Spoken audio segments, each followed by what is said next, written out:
The funny story is, I was talking to you, and very vividly, in fact, only to realize that my microphone, while being detachable, lies right next to me. Yeah, that would do it. Well, good to see you, Tulio. Yeah. Great to see you all as well. So, I think we finished our last session at kind of a cliffhanger, it would seem. I think so.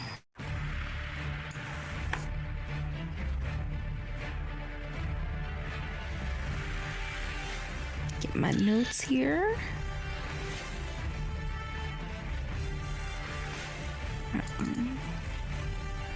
So, the question is, right now you have dispatched the last of the assassins,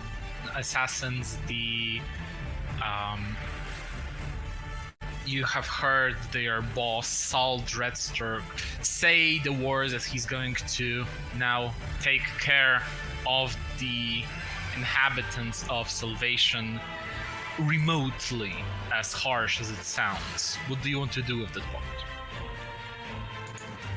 Find someone who has got some potions. Yeah.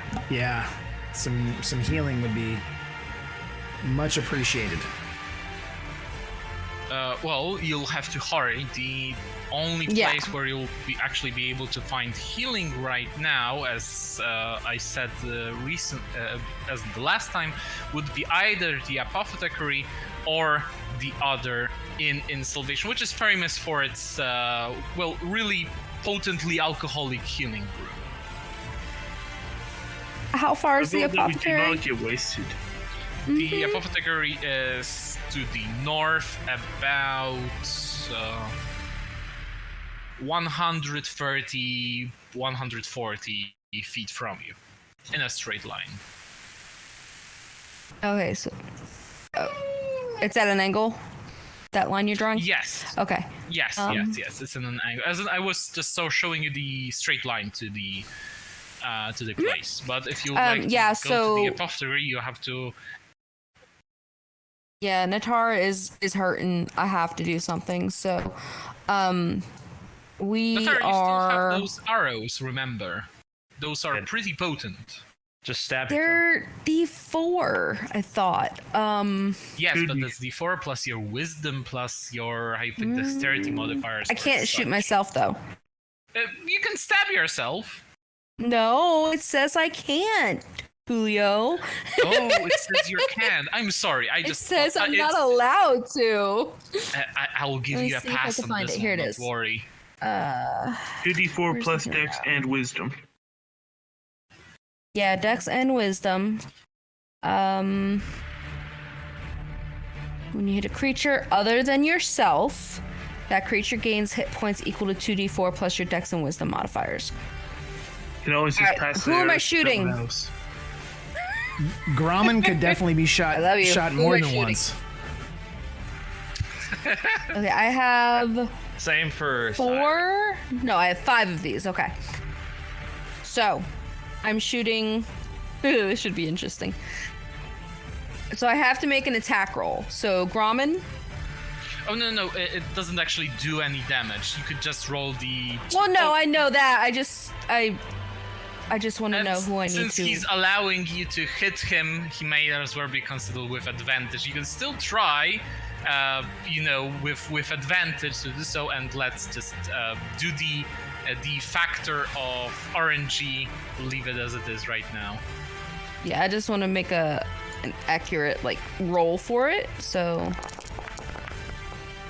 And you know what? I think he'll take that. What do you guys think? So that is the D4 arrow.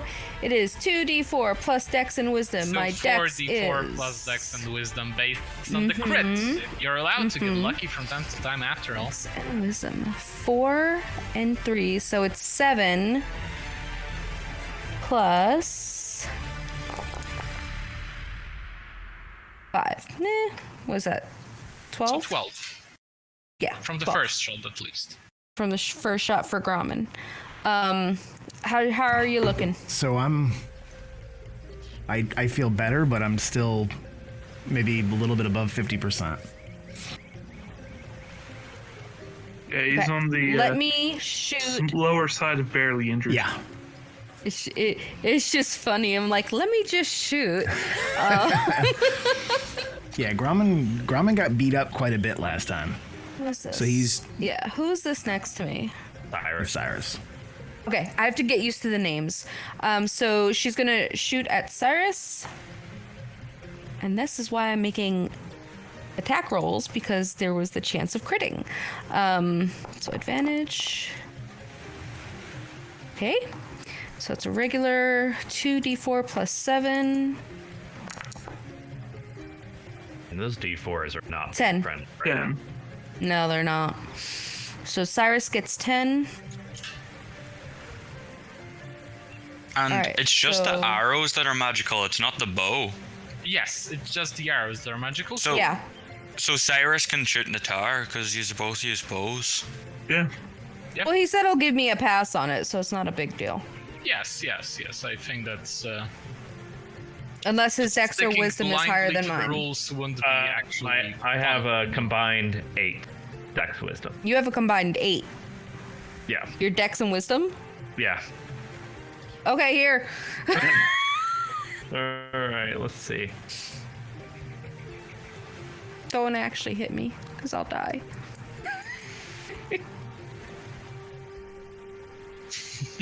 No, Alright, I'm sure that you see that Cyrus is just doing the green arrows, not the slightly wooden metallic ones that he uses all the time. Manages to hit Natar, healing her 4, and roll the additional 2d4. You used 3 of the arrows right now. Yeah, I think we should try and, even though it might mean a bit more danger for us, save as many people as possible There you as go. quickly as possible. I take It 14. is based on, rounds, as in, take this as micro actions. If you were to go right now, you will save them all, per se. It doesn't take any more time to do so. All right, let's use one more on Grommen, and we'll save one for an emergency. Yeah. I'll just, I'll not run out to enemies this time. So as we're kind of going through this, healing up, prepping ourselves for this next fight, Grommen's going to be very honest with the group and let you guys know that he's expended pretty much most of his strength until he can get a good long rest and some nice cold ale in him. So his normal battle prowess may be less than normal. We can't take a long rest, though, No. and that's the problem. That's why we're using arrows, Nope. Um, I've got So, yeah. I've got one trick left in my bag, and that's to keep myself from dying, if I'm lucky. But I'll go down swinging. all right. So since Cyrus, roll one more time for Grommen, and then we'll have one arrow left to spare in case of emergency.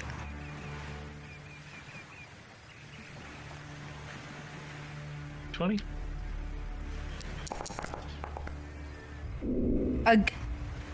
Rob, You what lucky is this? bastard. All right. Roll. So roll 4d4. 4d4 plus 8. And that's the Grommen, right? Yes. That's 17 health back to you. Okay, which seems that after, Excellent. a really quick action with you taking the bows, basically throwing out the bow to anyone that could need it, you go back. And what would you like to do now? Find him. I'm gonna give my boots. Okay, so whose all magic items do I have right now? I know You have the Grommen's. magic boots from Ramen. And you also have a rune on you that I inscribed, also further increasing your speed. So you have a speed of 70 or 75 feet walking. Would Grommen like his boots back? We still may need someone to stealth up and kind of figure out what's going on with this guy. So I don't mind you keeping, because it's not doing anything for me in terms of like Even middle though of combat. Ramen does have always. Even though Grom does have all his resources spent, he has less health still and is more squishy, so he should probably be able to run away better.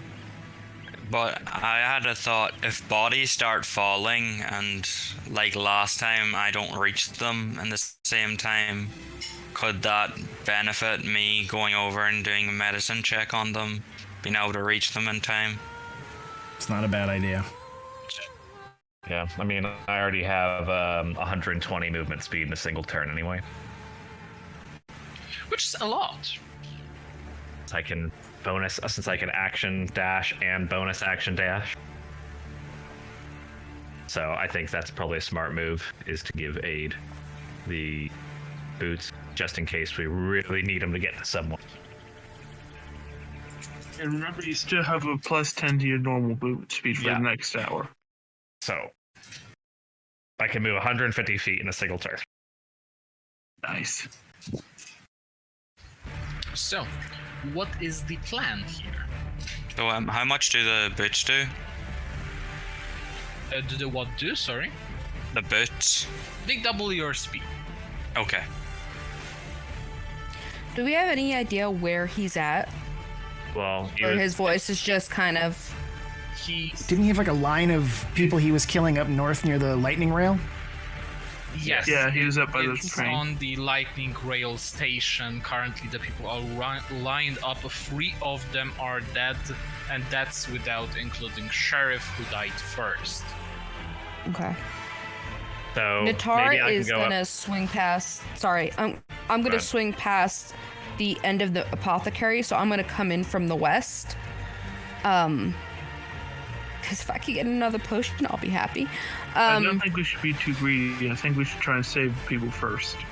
No, I know that, but I've got to be. If I'm over here by the apothecary, I could still shoot from here. Okay, as long as you can still... Yeah, no, Yeah. I have like 150 foot range, so I'm good. Alright. I would not do that unless I could do some action. Like, I'm ranged, and the further back I stay, the better anyway, because I'm squishy. Yeah. And Yeah. do you need to be within a certain range for Terra to go and do her thing, or can she just fly off and do it as well? She has 60 foot of movement, so I can tell her to attack, and then she could stay like midway between me and them, and then she can kind of go forward and back. Okay. Or him, not them. But I do want to come in from the west. I don't think all of us coming in a line, in a group, whatever, is a good idea, because if he's got any kind of AoE or line attack, then we're all down. Yeah. You know? So we should definitely kind of, I'm not saying split the party, but we need to kind of come in at him from different angles. I mean, I know that there's this street leads up to it. One block over is another street that leads up to it. There's also like this whole thing in between these buildings here. I'm pretty sure is just like backyard and green and trees all the way up to it. So we should be able to spread out a I few feel spots. like even just here and then here, just in between this house, on each side. Is that a fence, though? Here? I just thought it was like a raised piece of earth. No, that's a raised piece of earth. Typically, Okay. most of the people here in Salvation typically live in sort of elevated buildings that are held together by scrap. Imagine a Mad Max sort of a vibe up here. Okay. So I'm going to actually... Yeah, I'm going to hop on top of this building here. On And then- top of this building right here. This okay. here next to the apothecary to the right there. Yes. And then So I think Natar's going to go that way. and then Cyrus is going to use his cloak to hide, and he's going to head to this building. Be on top of that one. Okay. I think me and Gromit should go for a sort of frontal assault, if that's alright with Gromit. Yeah, I'm planning to run right up the middle like a running back with a football. Good man. Okay. And I'm gonna head straight up this alley.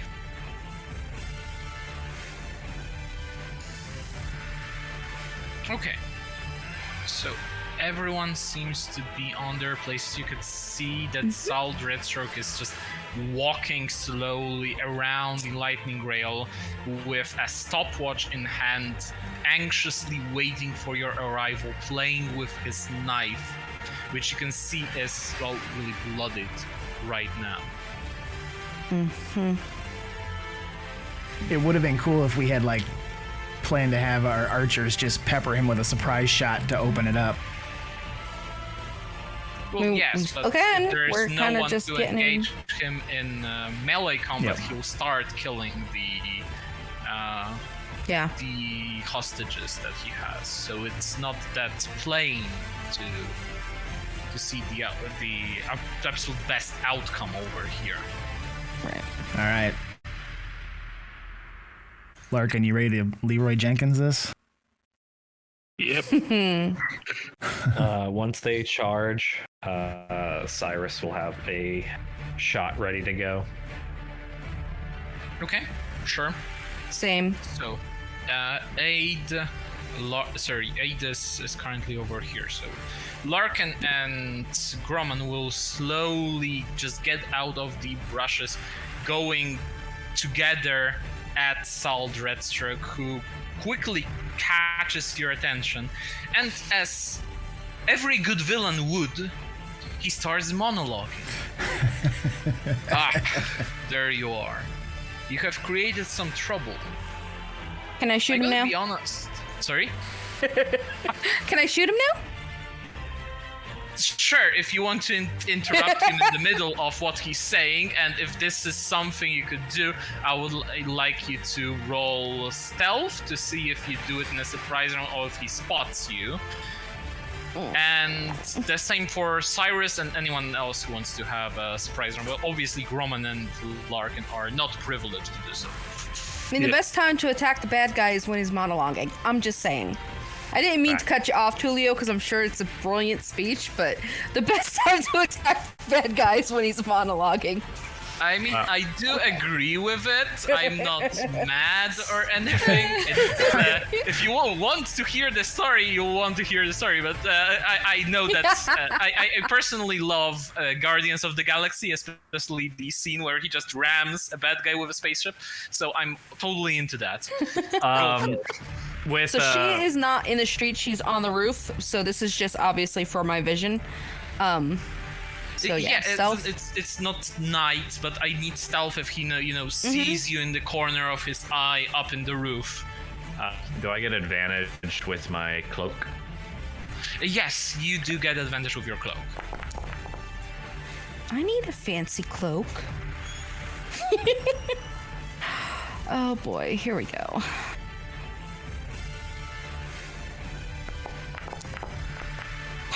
Oh, 15 that's really close to that one. Well, we wouldn't want to see Natar falling off the roof, that is. No, Natar, the 15 is absolutely enough to, crouch and stay hidden. Since he's doing the speech, he'll be too busy talking to actually notice, like, someone going up on the roof right here. 8, how about you? Are you also planning a surprise attack? I'm wondering, could my Warhammer just come like hurling at him, just like the flying one that I have, just like circling over to him? Yeah, sure, but in initiative, if you don't roll stealth.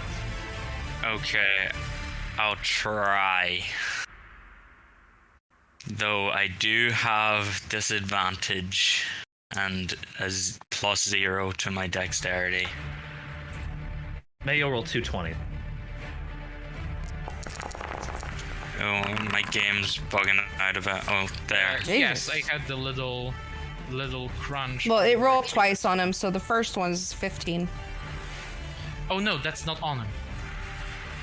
Huh? That's not on him. That's not his What do initiative. you mean? His initiative? No, his stealth check. His stealth check. Oh, he's stealth check. Yep. Okay, Yeah, so Aid's stealth disadvantage check is a 15 15. actually gives you a proper time to surprise him. So with Salt Dreadstroke surprised, you will have an extra round, so to speak. Okay. So I will need Aid, Larkin, and Natar to roll initiative now, and obviously Grumman and Larkin will not participate in the first. Sorry, I was looking for it. And it is... Oh, duh. I'm like... So many different systems, and every different game is different. Okay. I do know the struggle. Oh no, I wasted my nat 20. Oh, both the archers got nat 20s. Damn it. You just used it wisely, efficiently, that is. Cyrus, what are you going to do? I was going to... I'll let her go first. We both rolled natural 20s, and her thing was to interrupt Sure, the monologue. if you want Natar to go first, that's absolutely all right, as long as it's... So, Natar, what do you want to do instead? You see that Cyrus is probably, signaling you, go, go, go, and you're already, drawing your bow and arrows. So, is this like a surprise round, or are we in initiative? Yes, it's a surprise round. You are considered unseen attackers. Therefore, the first attack against Salt Dreadstroke from any of you hidden, so from Aid, Cyrus, or you, will be considered as an attack with advantage. Okay.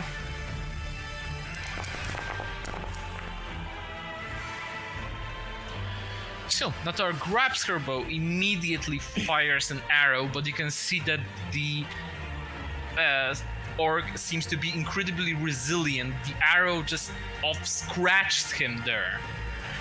And he seems angry, rips out the arrow from his chest. I see.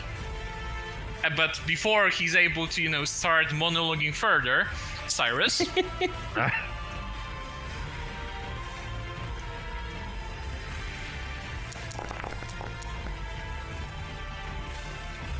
That also manages to hit, dealing 8 points of piercing damage as another arrow lies straight into Sal's chest. And he feels that one. It hit like a really, really tough spot to get rid of, in between the ribs, nearly piercing the lung. So he rips this one as well, and just straight out shouting out of anger, "I will raise salvation to the ground."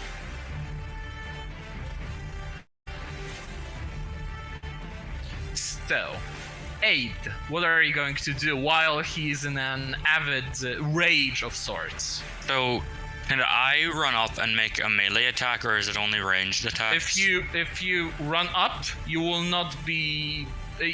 you can still run up, and you are still in initiative. You can still use your action any way that you want. But in this particular case, you will not be granted advantage on your next attack since the enemy sees you approaching. Yeah, okay. Alright, so I'm gonna go... How is it that you put up the, ruler whenever you're trying to walk again? You press Ctrl and you start dragging your token, pressing left click to make little waypoints. Okay, thank you. So, here...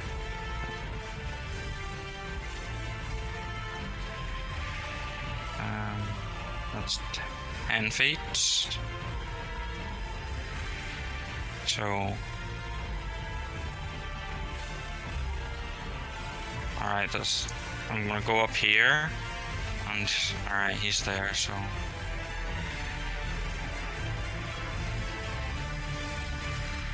Alright, I'm gonna run all the way up to him.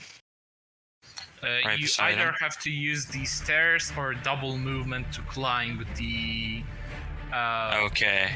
the Yeah. overhead, I would call it landing, so to speak. It's a 2-story landing for the lightning rail, so you have to either go up the stairs or use a double the movement to climb on top of it. 30. Oh. 30. 20.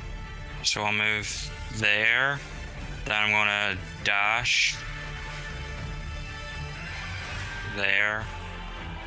You have the boots of speed now? Sorry. Yeah. Okay. And so there. And would my Warhammer be able to go ahead and hit him from there? As a The bonus flying action, one? yes, your Warhammer has the same speed as your as the spiritual weapon. So if you let it go, you'll actually have like then it will move 20 feet. But right now you're just holding in your inventory and they are throwing the flying Warhammer to do business. Okay.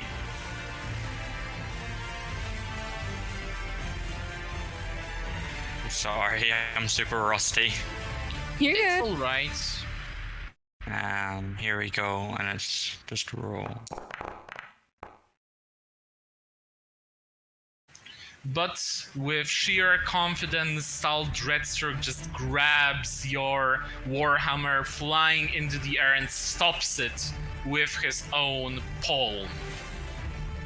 After just throwing it aside. Oh, okay, that's my turn. And we're ending the initiative here. The first thing Sal Dreadstroke does after telling you, threatening you, you see he billows his cloak, and from under which flying 5 magical flying daggers, which he points over to the remaining hostages with only one command word: kill. Natar, what would you like to do? Oh man, this is hard. Can I try and knock a dagger out of the air? Listen, you can shoot them. Those are Yeah. animated objects per se, so you can. I can shoot at one? Yes, Okay. they are already Oh, boy. initiative, so you should be able to see who's the Yeah. which dagger flies the fastest in the direction of the hostages. Don't suppose I could be here because I was charging in with Grommen? Yes, absolutely. Thank you. I can't target it, but I'm gonna shoot at the one that's after me and Cyrus. Okay, go ahead.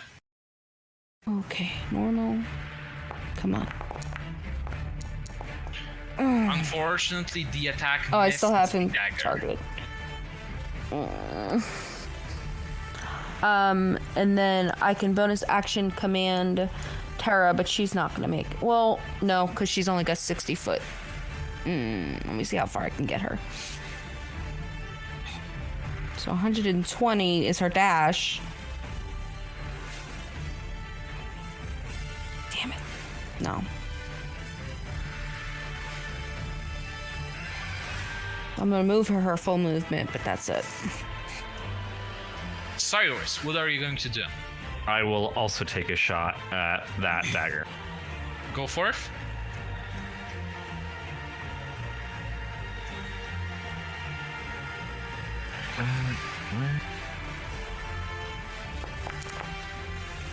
Well, I'm sorry, people. It's just not your lucky day. We tried, man. We tried. The hostages look in fear onto Cyrus missing the party's second arrow as the daggers are flying dangerously in their location. I think that's all I can do. Yeah. Yeah. I'll bonus action hide. Go ahead, roll a stealth check as you're crouching down the roof of the building, preparing your next accurate shot. Do we know anyone up there, Tulio? Well, those are the people that you met in Salvation in Okay. the entirety. I just didn't know if it was like Mother Johanna or anyone like that. No, yeah. Mother Johanna, Fixer Ruz, and Okay. Belalor, along with Garundar, stay. But you have people like Ulter Maldorak, which was the owner of the bakery. You have Becca Heiss, the smith. You have the owner of the apothecary. So there are lots and lots of people, as well as other groups of salvagers. That's the first one. We know them. We're just not as close to Roos and that's what I want. Yes, yes, and those are the people that you meet every day on the streets, laughing with them, drinking a pint of beer. Maybe some of them are buffoons that don't even say good morning, but these are all people that doesn't make them worth any less to save. It's just I don't want to find out after the fact that they're stabbed in the chest with a dagger that it was Roos, you know? Like, So I just as the want to dagger, warning here. as I the had dagger hands flies maybe. past, can I would I be Make able an to take a opportunity reaction to hit it? Yes, Okay. absolutely. So the dagger flies right here, and you get to do an opportunity attack against it. Come on with these dice. Unfortunately, missing the dagger will take a swipe at the commoner that's still restrained.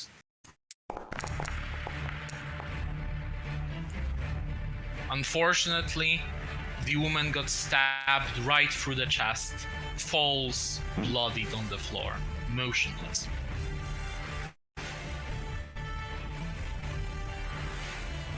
Larkin, what would you like to do? Bellow in rage. Larkin is distinctly unhappy about this current turn of events. With that, Larkin's going to run up next to this person. Remember that you need 10 feet of movement to climb up here. Right, then I'll dash up to him, Go for it. and I'll go end my turn actually here.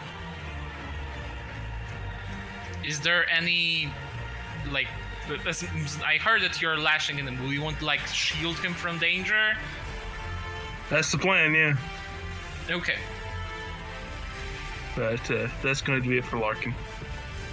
So, the dagger over here, seeing as it cannot physically jab at the survivor, is going to follow the orders of Salvred Stroke, and since the order is to kill, it will try to stab at any open space.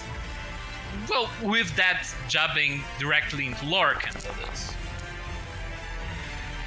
Fortunately for Larkin, he just shields himself and the acquaintance that he knows in between the blades of the flying dagger, along with grabbing a shield and just deflecting any attack that goes in his direction. The second flying dagger over here will move a bit further, and you are good to make an opportunity attack against him. Against it. Does it seem he's going after this guy, or? No, this dagger is going after the next one. Alright, yeah, Larkin's going to try and slash at it with his spellbound blade. Go for it.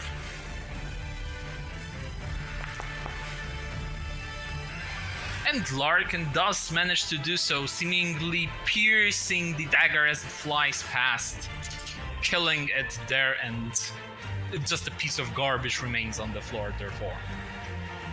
Aid, what would you like to do? So the Warhammer's gonna try bat out one of the daggers in the sky. Go for it. Bonus.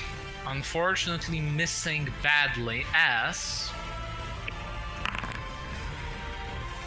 the hammer can't be poisoned in any way, shape, or form, so it just twirls through the air as Sal pushed it further than you previously anticipated.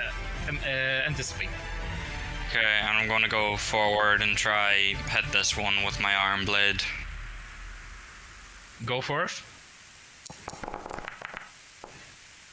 Unfortunately missing it as well. Man, these daggers. Every good villain needs a couple of henchmen. Are you ending your turn here? Yeah. Or, actually no, I'm gonna move back and I'm gonna protect this one here. Is she dead? No. Alright. The commoner right here is still alive, and since one of the daggers died, the next dagger will fly directly at you while you're protecting the commoner that's currently restrained there on the platform. Okay, and does the dagger take an opportunity attack on me? Yes. Okay.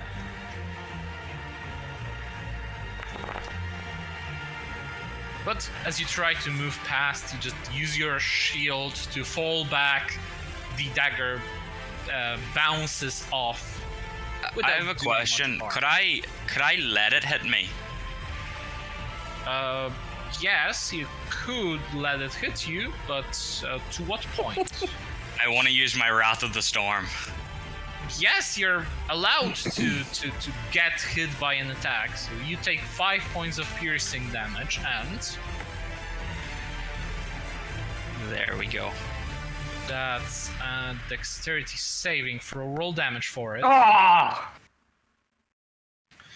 Seemingly, for some reason, the dagger gets charged up with the energy and not hurt by it. It seems like it was one of the better crafted ones that Sal had at his disposal, as he chuckles, knowing that the gear he bought is of really good quality.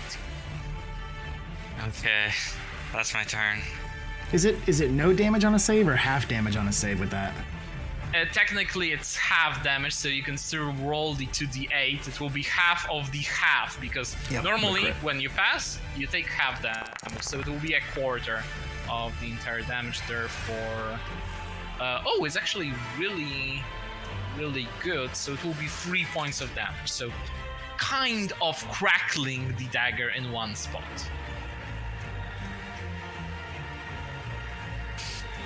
And the daggers are going to do just that. This one is going to fly over here and stab at Aid. Or at least tries to, as Aid stands between the commoner and the flying dagger that's about to injure him, effectively blocking the blow.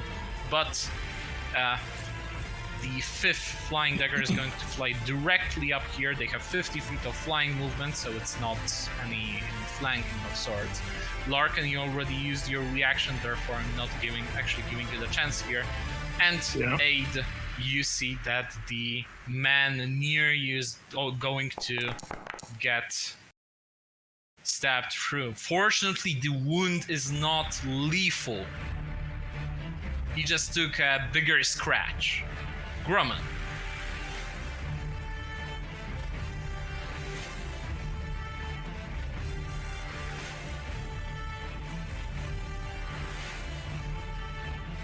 I think he might be muted. All right, so Gromman's gonna come to here with his 30. And let me do that. Hang on a second, I was there. Let me just... I want to see if I can do that with his 30. There we go, that's where he meant to be. So we should be able to roll Great Weapons Master on this sucker with advantage. Yes.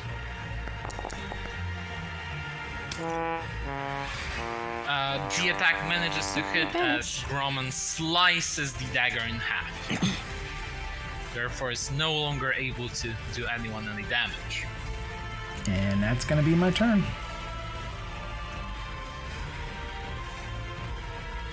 You fool, standing between me and my plans, I will show you the meaning of modesty. The artifact belongs to people much, much stronger than you, as he comes on charging with a great sword, hitting Larkin for 14 points of slashing damage. Larkin, are you conjuring a barrier, doing anything in response? No, I don't have my reaction.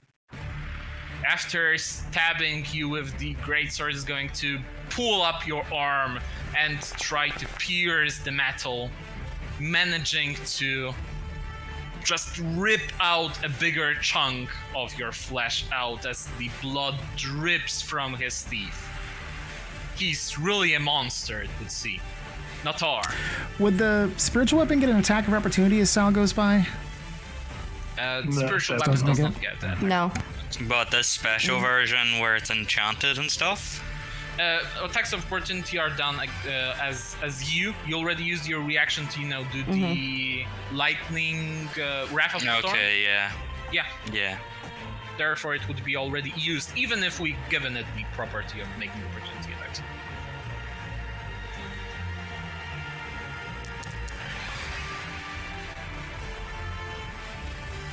But Natar's suppressive fire lands shot after shot. So, question, now that I'm below half health, does my shield activate? Sorry, could you remind me of the shield? Yeah, one sec.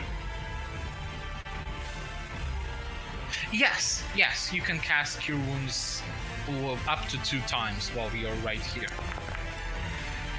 Alright. And Terra flies in for an attack, but before Terra is actually able to fly out, Sal is going to use its Unbridled Fury. In response to being hit, Sal raises his greatsword and attacks Terra back. Fortunately for the Bloodhog, missing her. And now you can take Terra back. Thanks. She would just fly in, hit him, and then go 10 up in the air. Okay. So she's 10 like up. above his head, but she's 10 foot up. Got it. Cyrus, what will you try to do? Let's see here. I'm going to take a shot at the dagger that is next order. Sure. So would I get advantage on hidden or would I not? Because it's a dagger and the dagger does not care. Yes, the dagger does not care. No, if you have hidden yourself from a dagger, the dagger also has passive perception. Every creature, even constructs, have passive perception, unless they are, immune to being surprised by a feature of sorts. But it's not the case here. You can actually fire off with advantage. Simply impaling the dagger through the handle to the metal plate of the right-hand rail. All right, and then I'll use bonus action to stealth again. Roll stealth.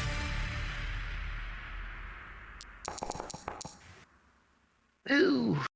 Well, you might still surprise the daggers, as in the daggers would have no idea because they are not really perceptive constructs, but Sal knows that you're here and he's keeping an eye on you. Fair.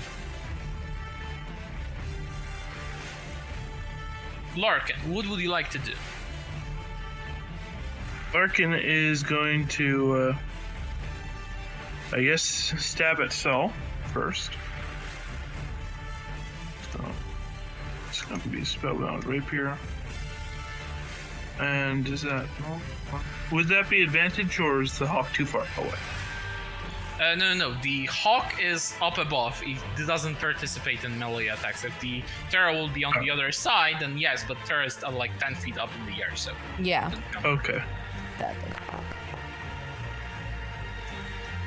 So that As misses. you try to stab at Saul, the aggressive orc just straight up laughs at what he considers feeble attempts to harm him. And then Larkin is going to move over here, provoking his attack of opportunity. Okay. There will be none, actually, because Saul has already used his reaction for the Unbridled Fury feature that he has. All right. And that will be it for Larkin. Aid, what would you like to do? You can see that this dagger over here is still trying to break his way to the poor salvation resident that you are protecting. Okay, so I'm going to... So do I know that that one was just going to attack me again? Yes, that one is certainly going to attack you, and this one is aiming to finish off the injured bakery owner. Okay, then I'm going to go for this one. And what's the thoughts with my arm blade? Go forth.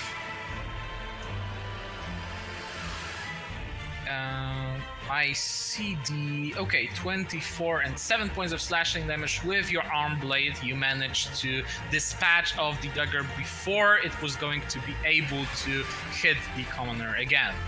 And my Warhammer is going to attack Cell Dreadstroke. Go for it. Missing as Sal just straight up knocks it like it's an annoying fly of sorts. Okay, yep, that's my turn. And the dagger is going to still try and attack you while it's at it. Fortunately for you, misses, but you can see that it's starting to like pierce through your shield a bit. Grumman, what would you like to do?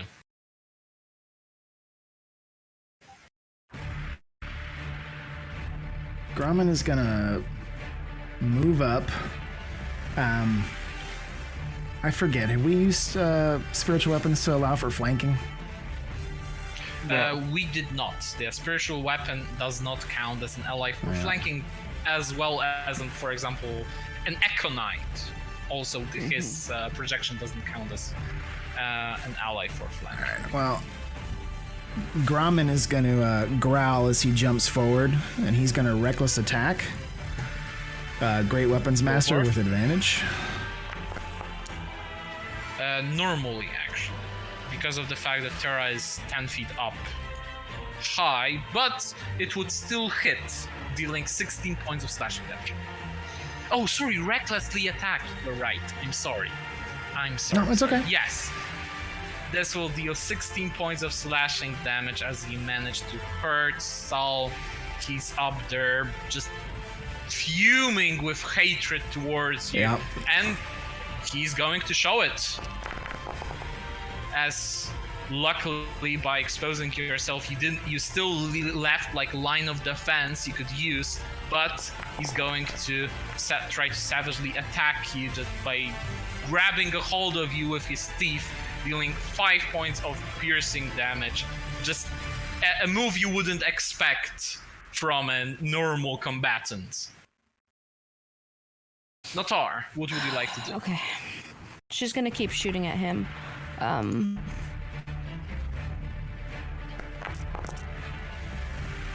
Yes! And you do. Sorry. Dealing 19 points of piercing damage. The arrow stuck in Sal Dreadstroke eye cavity. He immediately covers his wound with one hand, looks at you with utmost hatred, knowing that there is nothing he can do to get to you. Can Terra dive down on Grumman's turn and help him? Kind of like scratch at Sal's eyes? Yeah, sure. You can move up to Grumman within 5 feet and use the help action. Yes. Terra will, yeah. Okay, so Grumman will have advantage to the next attack. Oh. And just Terra flies away after annoying the enemy a bit. Poke, poke, poke, poke. Alright, Cyrus.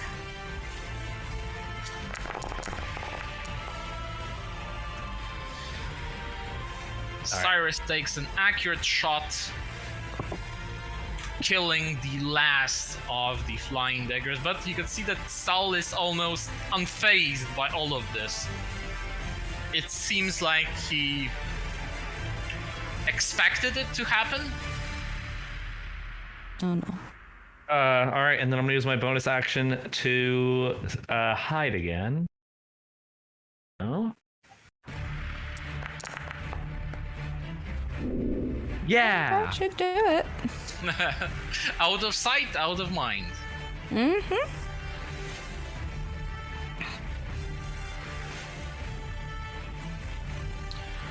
And that's the end of your turn. Larkin, what would you like to do?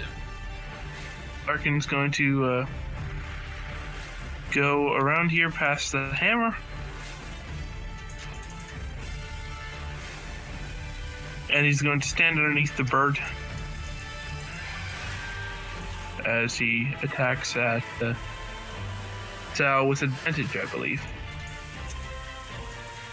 Go forth.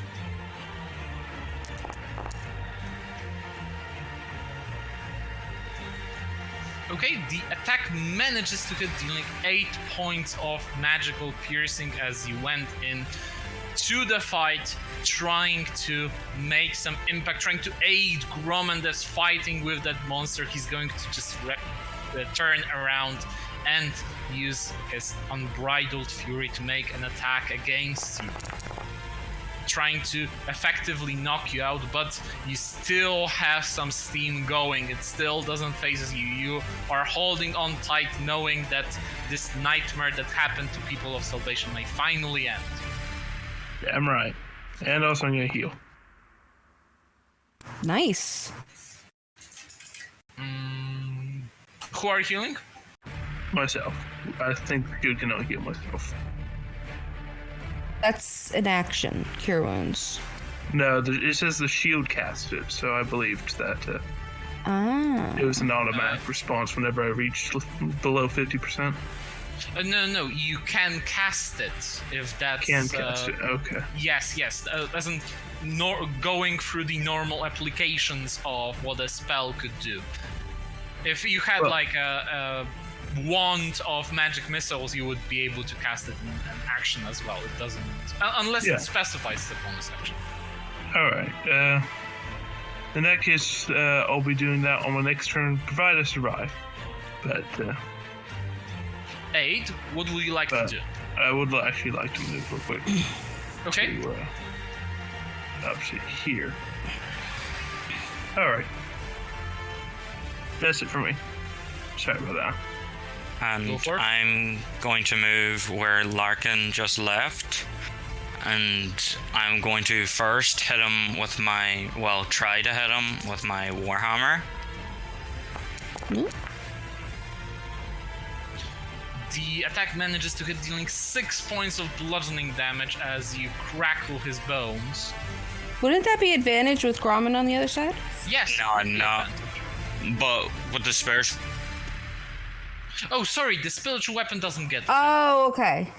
Yeah, so Sorry, then... it's his hammer, so I got confused. Yeah, my old weapon. So then I'm going to, with the arm blade attack, and this time with advantage. Go forth. And you do manage to hit Salas at his last breath, basically, right now. And I'm gonna spit up at his face, and I'm gonna try provoke him and say, "Attack me, you coward." He will. As long as he gets to live up to his turn, that is. Gromman will surely not let it happen.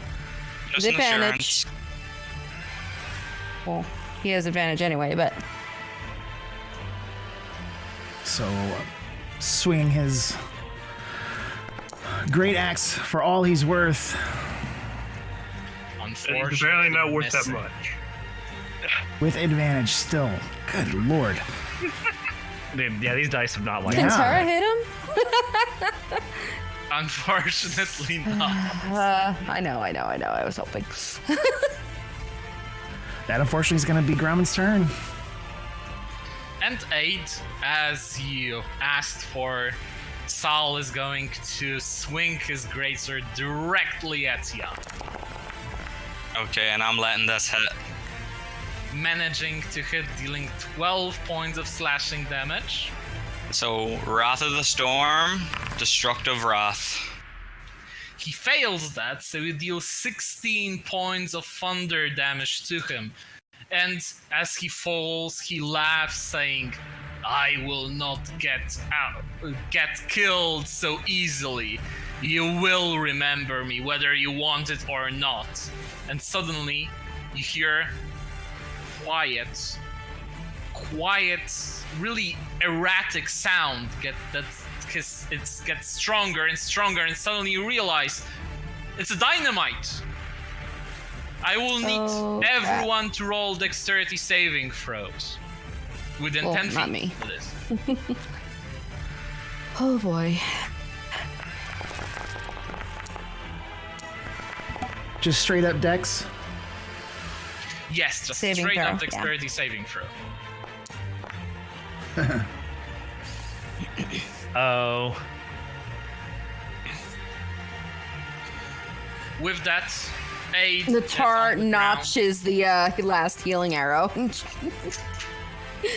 Larkin Targets gets Grommen. nearly dead immediately. Terra, while flying to the air, got hit by a piece of shrapnel, and Grommen got hit full force, but luckily for you, the only one hit in the center of the explosion, and the cause of this nightmare, Salt Redstroke, is finally dead.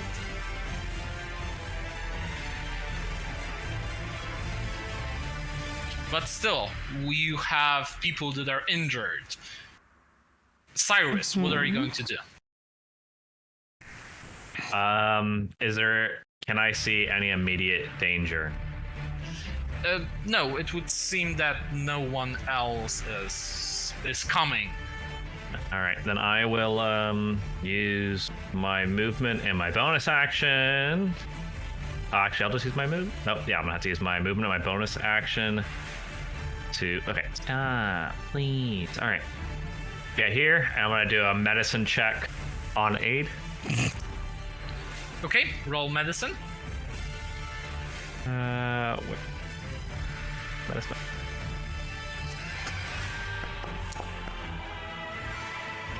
And with that, you manage to stabilize aid. With all of this, thanks to you, salvation is safe. And Natar, I'm pretty sure you have the contraption in your bag still? Yes. The Oracle of War? Mm-hmm. As Salve, I'm not letting it out of my sight.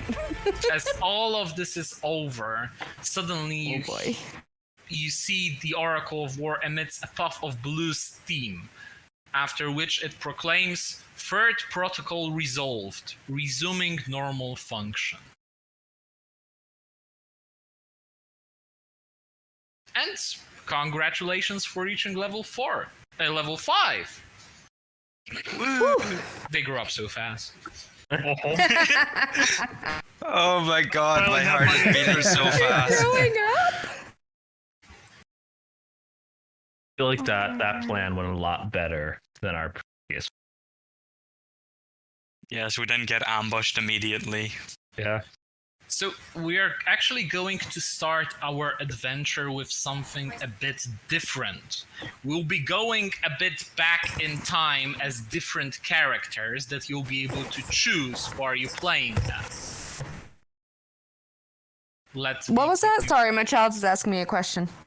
I was saying that we'll be going back in time a bit to follow the struggles of the salvage group known as Grey Strife, to get a bit of insight of what Rulan Karnak was planning. You are able to choose your character, so apart from leveling up to 5, before we'll actually go and back to the story with you going to Sharn, going to the Morgrave University to at least seek some answers of what the prophecy is. The Morgrave University has a bunch of professors, diviners, or even particularly gifted students that might be of any help. But before that, I would like you in the actors directory, so where your characters are, in episode 5, you should find a new folder for you. The folder is called episode 5 Grey Strife, and I would like everyone to pick a character. Where is that actors at? Oh, actors. I don't see it. On the top right part of your screen, you should have like these 3 guys that are like in the audience. It's not on there. It's got just characters. EBO2 is the last thing that's on there. EBO2 and characters is the only thing in the Give me directory a for moment. us. I'll try for me. to. Yeah, same here. Yeah, I only have characters.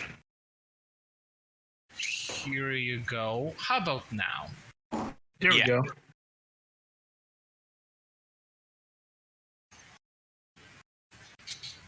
Ooh, what do we got? Oh my god, why? Why did you do that right, Nick? Yeah, I'm trying to reload and it's just kind of sitting Okay. there. Can I play 9? I was thinking Onag. I'll play the goblin. They all have their descriptions and the biography tab, so you can pick and choose who you want to roleplay. This is a one-off thing. We won't use this kind of storytelling device again, but it's just to start a new chapter in our story.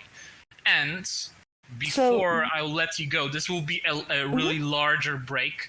It's, time to get you something that's already been promised. That is your very own salvage base. Ooh. Oh, cool.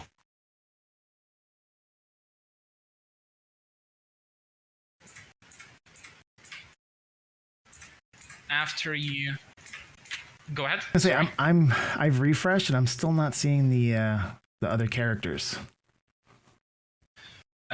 Give me a moment. I'll actually set you up in the salvage base, Okay, so you can perfect. double click on them and note that Okay, the I'll tokens are- actually vote to be.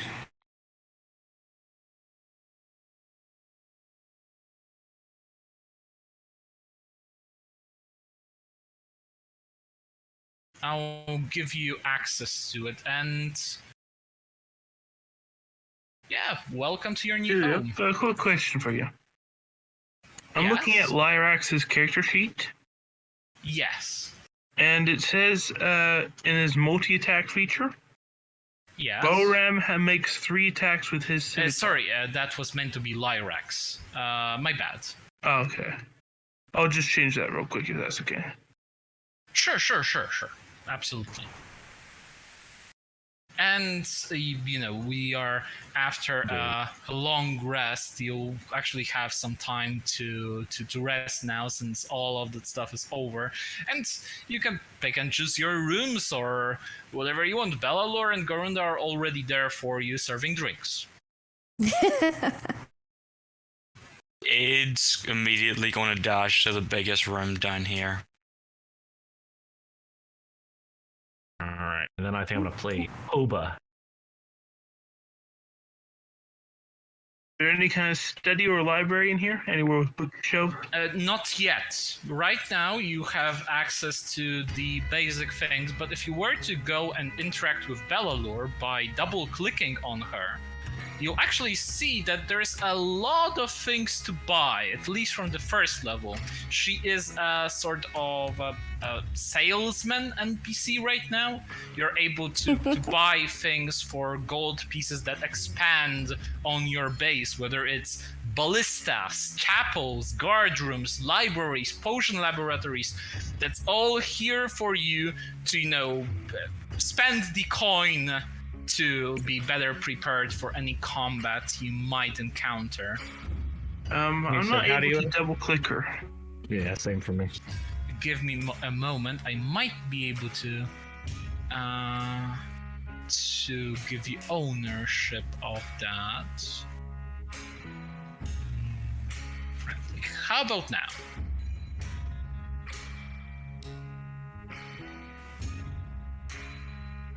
If that's not the case, I'll just work in the spare time, as in we won't actually be doing it right now. But from my perspective, I'll just quickly send you how it looks. So Yeah, you'll be probably. able to... So- Oh, that is why. Okay, you should be able to see now. I just noticed the glaring permissions tab that is Okay, there we go. Natara has claimed her bedroom.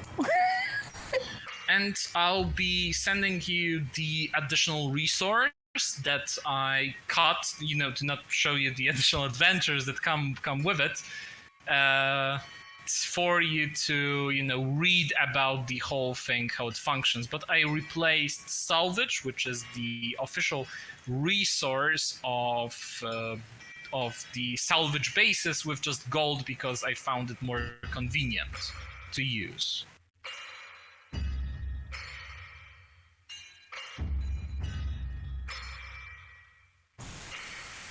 And where is Well- Belalor? Does anyone know how much gold we actually have? Belalor is Oh. already inside of the of the salvage base, she's right here. She's mainly Okay. operating the kitchen. 156, I think. That's what I've Oof. got for gold. That's not enough for a library. Not nearly enough. But we can get there. Yes, absolutely. The rewards will only increase. I think. I've set the members of the Great Strife in the main hall, so you can look at them and decide with who do you want to play. And yeah, I'm calling for an earlier break, so you know you can get your characters leveled up, you can get the characters chosen, you can have a quick read of what I'm about to send you, and we'll be going back after that. I already had my character leveled up on D&D Beyond, but I didn't Same. know how to do the health. I rolled it here earlier and I got a 2, but on D&D Beyond it was automatically giving me a 5. Okay, I will just check before we before we get into the story. So we will start doing that. I will adapt your character sheet accordingly, so you'll have the correct health. Okay, thank you. And this salvage base will be there for you till the end of the story. Oh wait, we should have more. Gold. We should have 50 gold pieces per person because we rescued Roos. And how much did we get when Don left with all his stuff? I didn't calculate that. I wasn't sure what to do about that, so I left it. What Don has right now on Okay. him. There was the mech, which was worth 25 in salvage, I think. Don had 15 gold pieces on himself, a piece of thieves' tools, and a short sword, short bow, so not much. Yeah, but there was also the mech, which he was keeping in storage. Come again? Thornston's mech, he had taken it. Thorsten's mech. No, that stuff we already salvaged and priced out. I thought. We priced it out, but then we never actually cashed that in. We never Hold actually. on, let me look at our notes because I thought we did. I'll Because leave last it I up heard to from you him, he to wanted to decide, keep it. and there will be a couple of additional NPCs for you to find to your base that will be added via side content of the adventures that may be outside the actual story, but I found them to be, a fun run to go through them. So I'll tie them into the story for you to discover. There will be a trap maker, a robot that does impressive coffee, but unfortunately no tea, and a couple of. Basically, the last time I played it with my other group of players, they just adopted things. Yeah. And I'm I'm expecting it to happen again. Not going to lie. Yeah, the first thing I want to do is I want to get one of those, like, the robot dogs and get some guard dogs about here. There are actually kennels to be purchased. Yeah, I'm talking about the Iron Defenders, I think they're called. Yes, Iron Defenders are also a good investment, but they are a bit pricey. Alright. So we did price out the mech. That was from game 1. So be heavy right crossbows, the crossbow bolts, it's all in our treasury channel in the game in Discord. The very first post says game 1 loot, and 25 gold pieces from mech is at the bottom of that list. And then there's a pin in that channel that is the official party bag that I try and update every week that we get money and stuff. So we've got 286 gold pieces, 5 silver pieces in party funds, and then everybody should have at least 156. But we also should get 50 gold pieces for rescuing Roos and the others. Bellalore said that was promised by the city.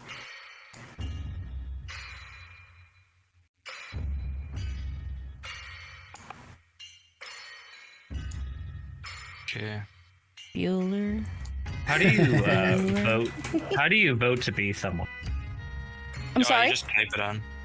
Yeah, I just typed it in. Well, Oh, okay. I was like, oh, was that like a command or something? No. Okay.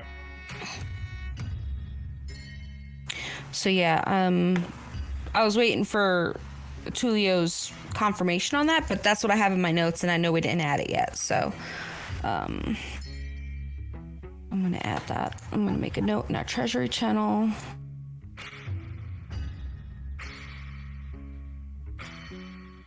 And Cyrus is new, so with the approval with everyone else, we can pull 156 out of the party fund and give it to him so that we're even. And we're on break and I'm alone, aren't I?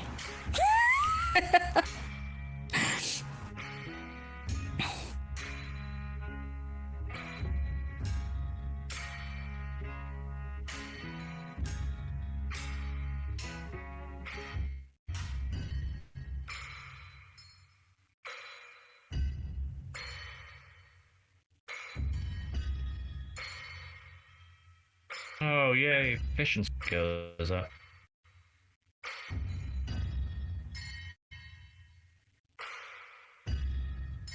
So who's claimed which characters? I'll just pick from whatever's left. I took Dariel. I took 9. I took Lyrax. So Dario, Lyrax, and 9. Okay, and I think. And then I took Toba. And then Toba. So is it Oneg, Akazo, or Cardinal are left? Correct. So let's see. Yeah, here. I think so. All right, so let's see what we got here. Shifters can be really cool if I remember correctly. And that's what Cardinal is.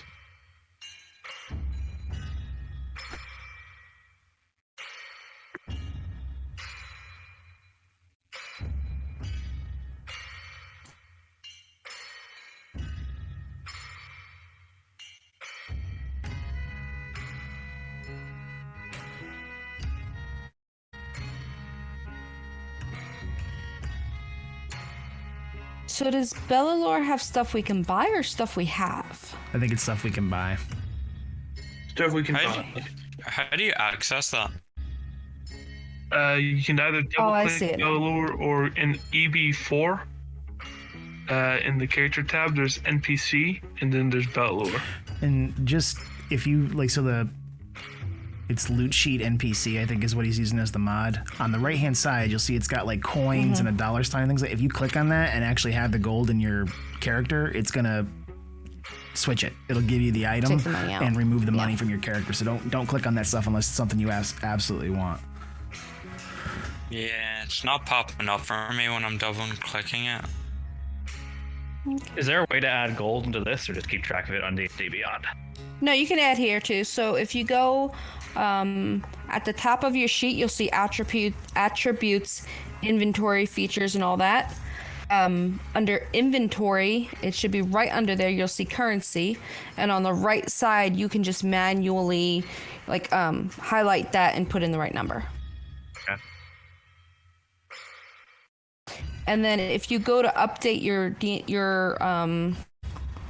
sheet on Foundry with D&D Beyond, you have the option of unchecking boxes you don't want updated.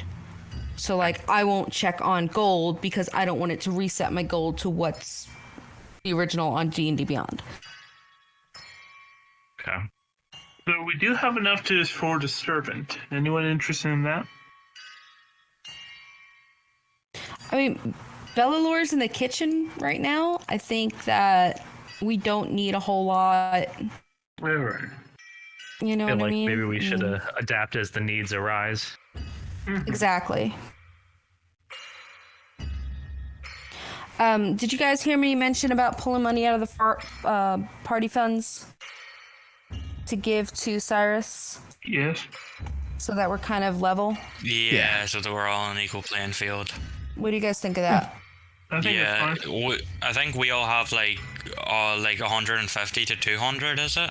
So we had 156, and then we should be paid an additional 50 from the city for saving Roos. So Okay. that's 206. Everybody should have. And Cyrus, we met after our trip to rescue Roos, so I figure we'll pull out just 206 to him and then that'll put everybody kind of at an even playing field. Now, Dune should have had 156 as well, so I think his sheet just wasn't updated, maybe? I don't know. We could just give all of Dune's stuff, like, just say just Iris. If he Okay, should have let's the do money, that. then you can actually... Here, add I'm the money gonna to be that. right back. I gotta walk my puppy roll. Yeah. Sure. We'll just in the... So, has everyone chosen the Grace Drive members? Yeah, I think so. Yeah. So, who's going with who? Let's start with Aid. I am going with 9. You're going with 9. Here you go. Let's see. Here you go. You should be the default owner of 9 right now. Grumman? I'm gonna grab Onag. Got it. Lovely I'm gonna fellow. go from being the biggest character I can be to the littlest character I can be. Makes absolute sense.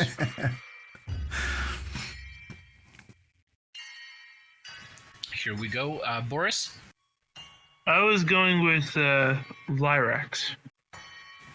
Lyrax, got it.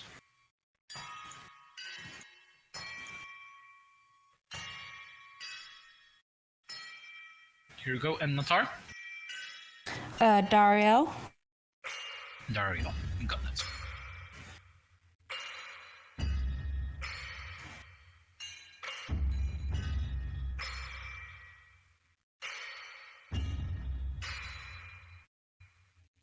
And as far as I know, we'll probably be going to go the whole Grace Drive part, after which we'll, if we manage to do so, we'll have my favorite table in all of D&D, which is meticulously crafted by the writers of the Adventure League episodes. Ever heard of a table called Dating Complications? No. Can't say as I have. Well then, there is a table called Dating Complications in our next adventure. Excellent. Interesting.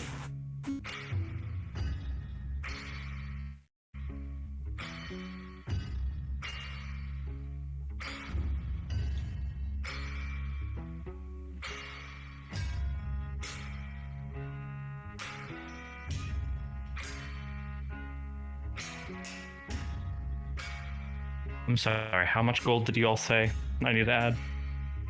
You get 206. So everybody's on the even, everybody has the same amount. And Okay. Alex, which one of the mercenaries you have chosen?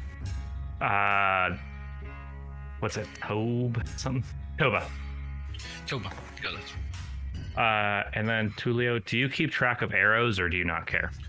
No, I do not care. And when it comes to silvered arrows, I just increase the damage to wear lycanthropes instead of passing immunity, because you'll have your magical weapons soon enough,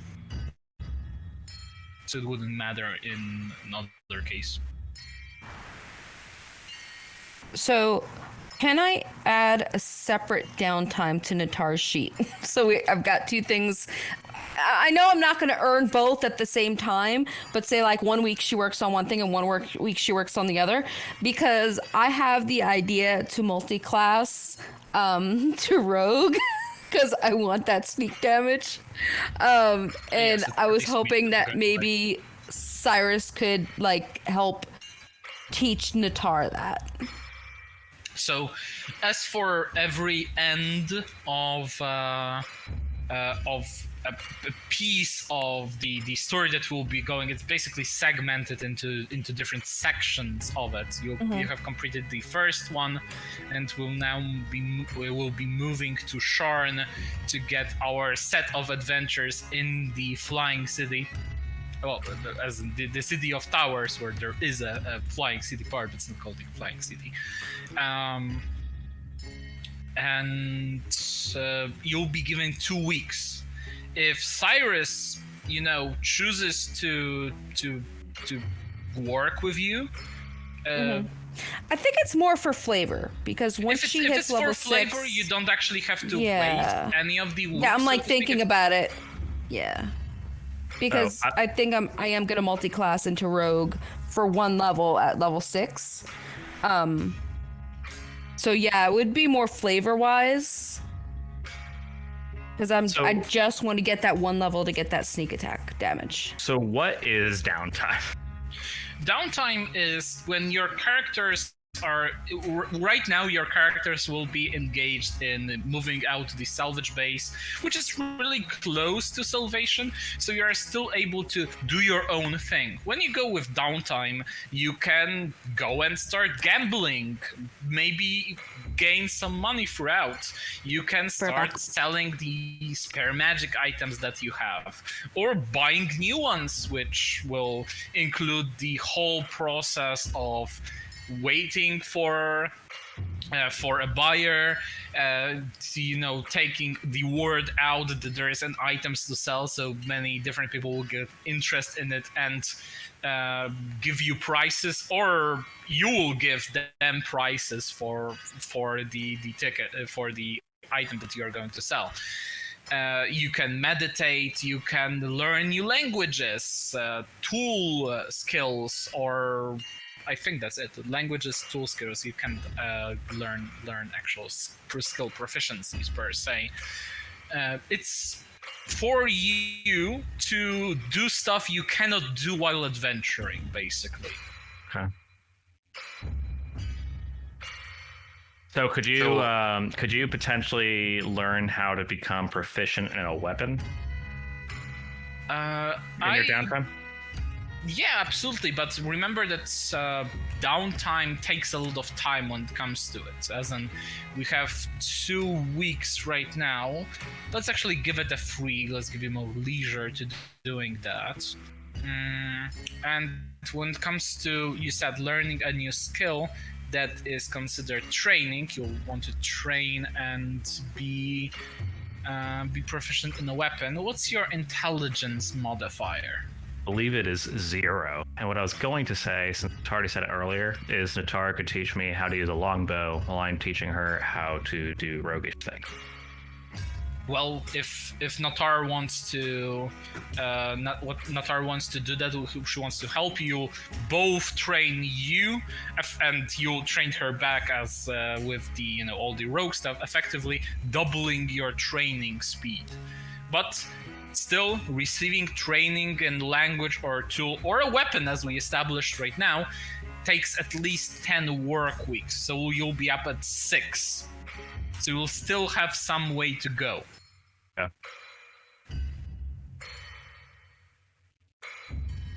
If this is something you're going to do, you'll obviously have to ask Natar, because she needs to agree with it. Maybe Natar wants to start competitively arm wrestle other people at taverns. That is always an option. So I did have a question here about our downtime. Yes. Is it possible for me to learn, say, something like a spell, or possibly a way to use my natural spells more by reading something, like in tomes or libraries or something?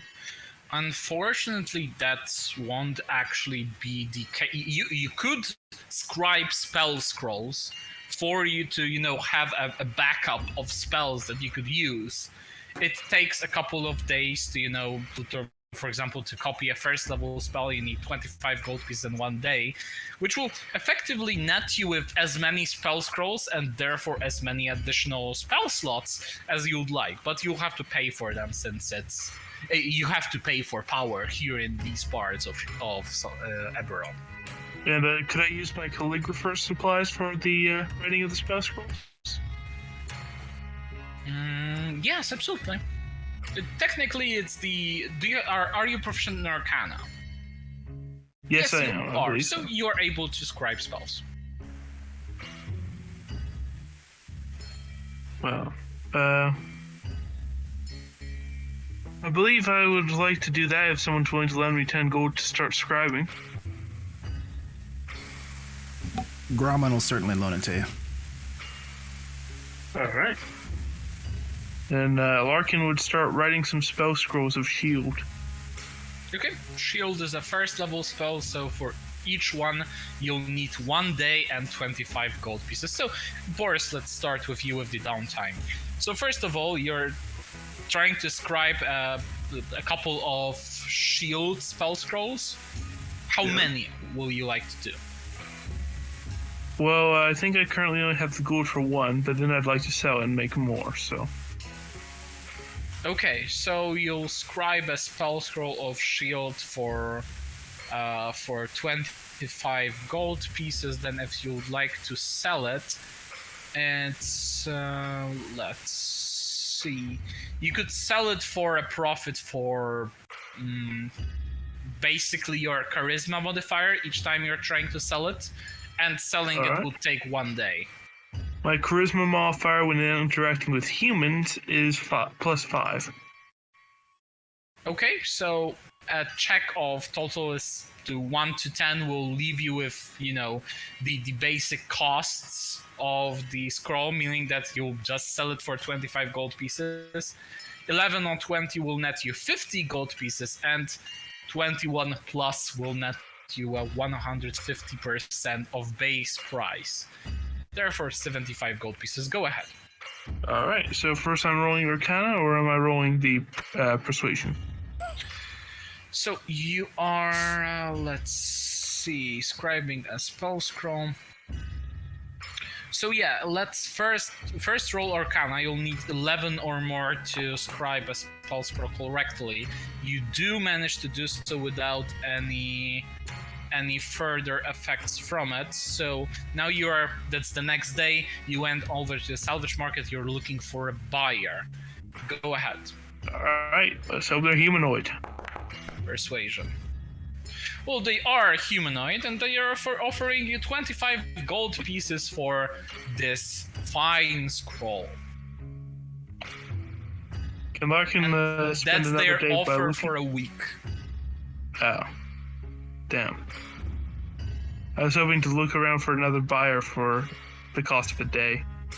Unfortunately, there are not many people that are actually interested in spell scrolls. If you're looking for one, you're able to get one chance effectively per week.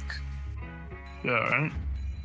So use 2 of the days that you have. What about the remaining 8? At least for the first week. Alright. I would like to, I suppose, keep that spell scroll. So I'm not going to sell it. Absolutely. And I'm going to head to a library. And okay, I guess for some research. Yep. Okay, so you 1 work week of effort and 50 gold pieces to learn pieces of lore. Oh damn. Everything costs money. Alright. Well.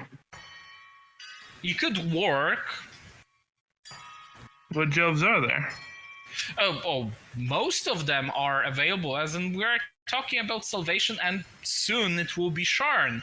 So you could scribe maps with your calligrapher's supplies. That sounds good to me. So, 2 weeks of uninterrupted work? Alright. Go ahead, roll me 2 checks then. 22 and 16. 22 will leave you with 35 gold pieces extra, but the second check will leave you with 20. So a total of 65 gold pieces earned through hard work to, not get over the budget. Alright. And that's Larkin out. Who wants to go next? So we do have downtime? Yes. Okay. 3 weeks of it. Larkin has just used it. Well, Gromit will continue with his Thieves' Tool study. Okay, currently you are on 2 out of 11, so you'll go up to 5 out of 11. Well, other than that, he's gonna rest and relax and enjoy as much cold ale as he possibly can at this lovely bar here. Your lovely bar, that is. You and Aid have to sing, with Larkin there on the back, but you, as strong individuals in the group, brought most of the furniture here, as Beller asked. So you're quite accustomed to the bar right here. And then, real quick, Cyrus will, whether it is Groman or Natar, if they want to teach him how to use a weapon, he can just show Groman how to use thieves' tools, or he can show Natar acrobatics. You can't actually do with skill proficiencies. As in, I agree to weapons because I know that's something that could be easily circumvented. But when it comes to skill proficiencies, that's something you have to get through a feat.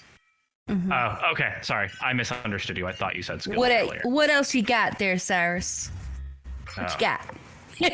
Not much. Other than skills, I don't really got much of anything. All I got is I have a disguise kit and thieves' tools I can teach, or Elvish. I've got thieves' tools.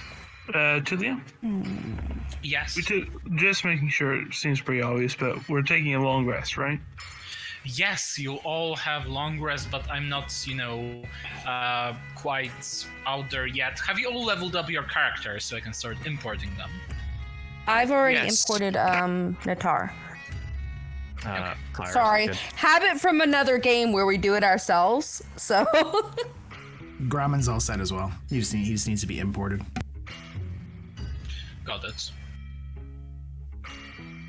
Then I'll get right to it. You'll all have a long rest, and couple of them actually, as in or 3 weeks of basically waiting what's around to happen, fortifying the salvage base, making sure that you're here, you're ready to continue.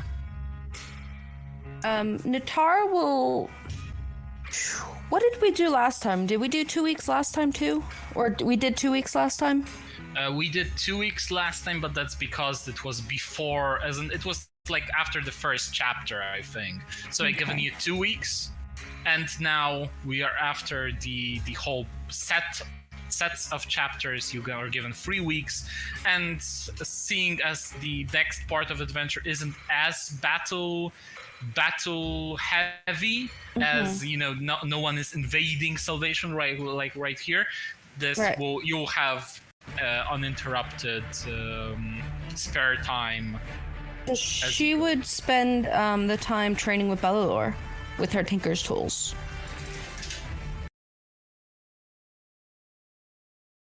Okay. So Tinker's tools. Okay, so you're going to learn Tinker's tools for 3 weeks, which will give you to 50% of the progress. Cyrus, what would you like to learn? The longbow, right? Okay, you already did that for 3 out of 10. And Aid, what would you like to do?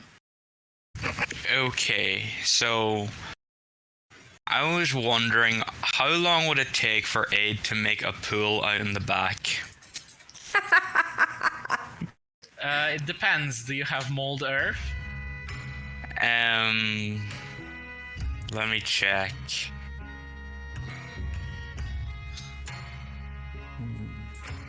No. I think you'd have to buy that. Grauman will help you dig a hole.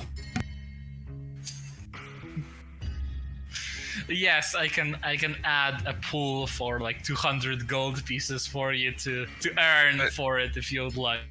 But construction is mainly the what's Bellalor is going to go through it. It will take more.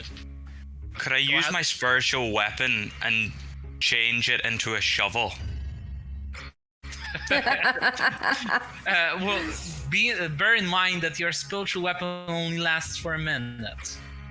Yes, well, I have lots of spell slots that I can waste now over the weeks.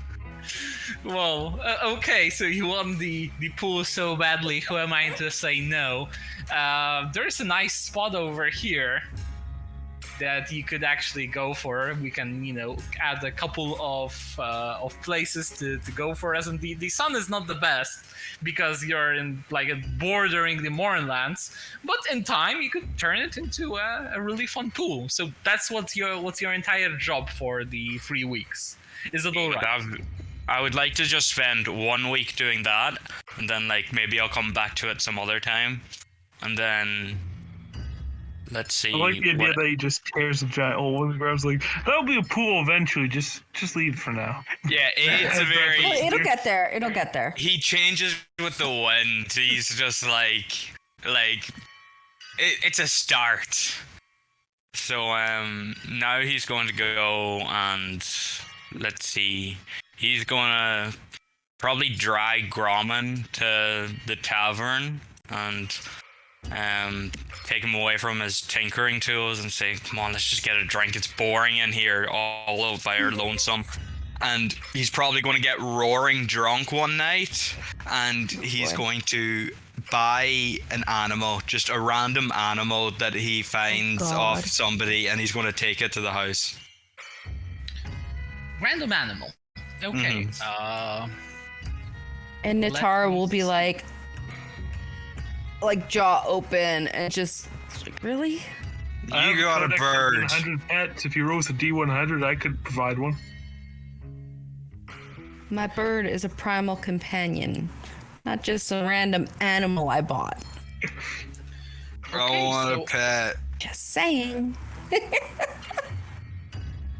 And then I fall unconscious on the floor. I'm gonna end up taking care of this thing, aren't I?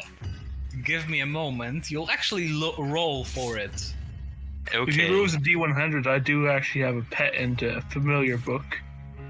100 pets yes, familiars. we will be rolling a D100 for that.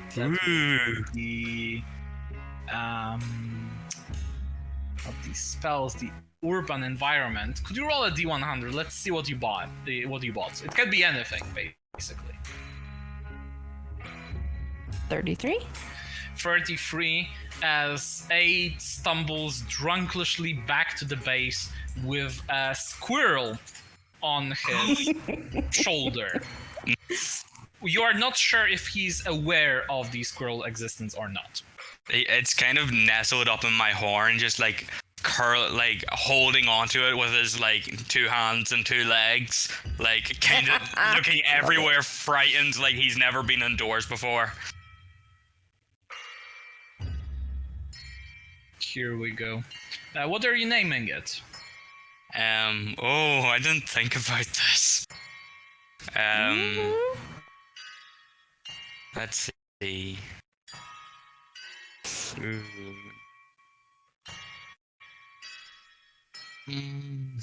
Dante. Okay, that's a squirrel named Dante, but before we continue on, we have to roll for Dante's personality, because, creatures have different personalities. So, since a squirrel is, typically not chaotic evil, it's currently unaligned. Roll a d4 to check what personality you have, whether it's evil or one of the common ones that are not inherently evil. 1 to 3 is a normal, light-hearted personality. Anything, so a 4 will be an evil one. Go ahead. God. Please, God, let it be evil. Oh. Okay, that will be a 1.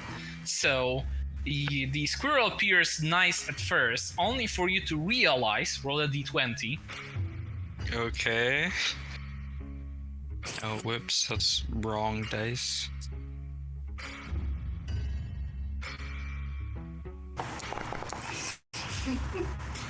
That the squirrel is in fact incredibly clever. You see that it's, looking over other people in the tavern, learning who is which. The squirrel seems to have a passion for learning tricks and how to aid you. Okay, so for the next 2 weeks, I'm just training the squirrel up and just messing about with him. And teaching him how to cause chaos in the house. Teaching how to And that every once in a while, in between making maps, Larkin would go up to the squirrel and show him a book to try and teach the squirrel words. So what skill are you choosing for your clever squirrel? Is it... You can choose from Arcana, Insight, Nature, Perception, Survival, Stealth. Okay, this guy is going to... Well, seeing as Larkin's trying to give him a book, let's give him Arcana. Okay, so our Arcana, it's a magical squirrel from unknown lands, and its intelligence rose from 3 to 4 because it's intelligent squirrel. Its strength dropped because it was clever, not really weightlifting, and it's your new companion. Awesome. That is beautiful.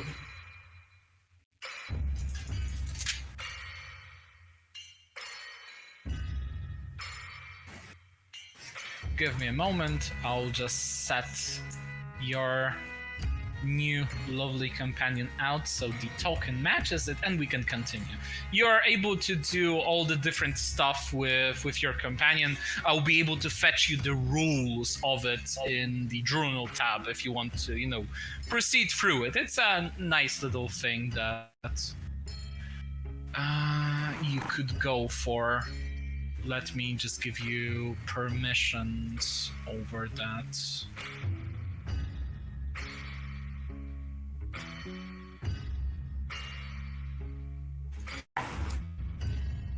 Here you go. Over at the journal tab, you should have handouts of Stibble's Codex creation.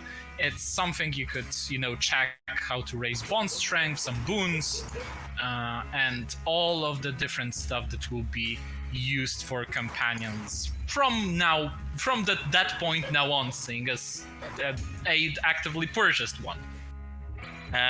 It's not coming up for me. Give me a moment.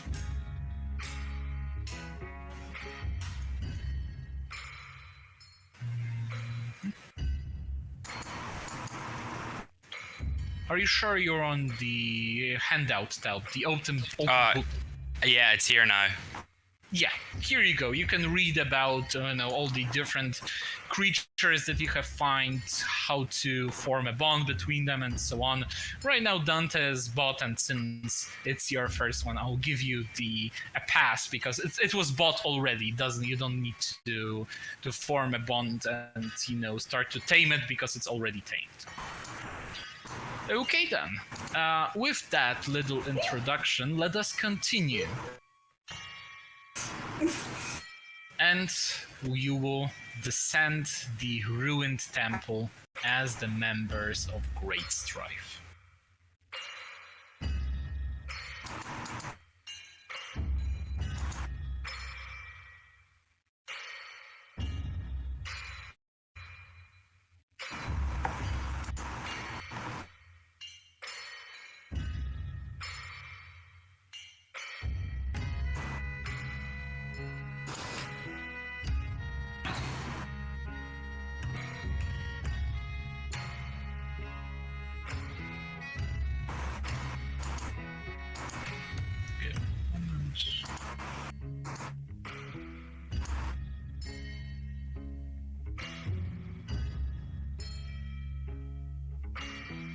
Is anyone playing Okazo? No one is playing Orcazo or Cardinal. Okay.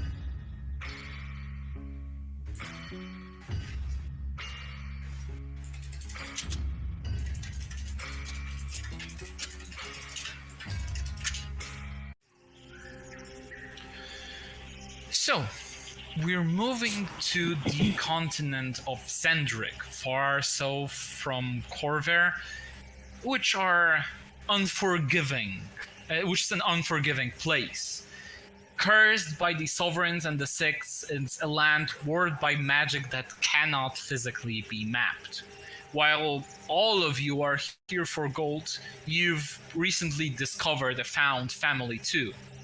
Well, at least what's left of this family, because after you've arrived to the temple, as in during the journey of you arriving to the temple, some of you already got lost along the way. Okazo, the native guy that was hired to drag you to the temple, was eaten by wild animals, while Cardinal was caught in a trap by some cannibals that are still around the continent. Ugh. But after a night of keeping watch, you're ready for the next challenge in the former sanctuary. The members of Great Starif are uneasy. During the night, 9 has heard voices from the tunnels below. It's time to move quickly.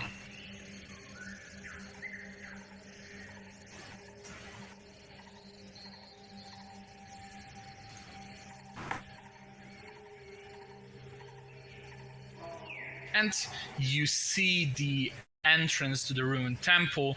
The ceilings are 9 feet high. There's no light other than from the beginning torches that are just hanging in the hallway. And from in the next hall, you see a wide stone hallway that opens up ahead, with its ceiling that seems to be seemingly lost in glue.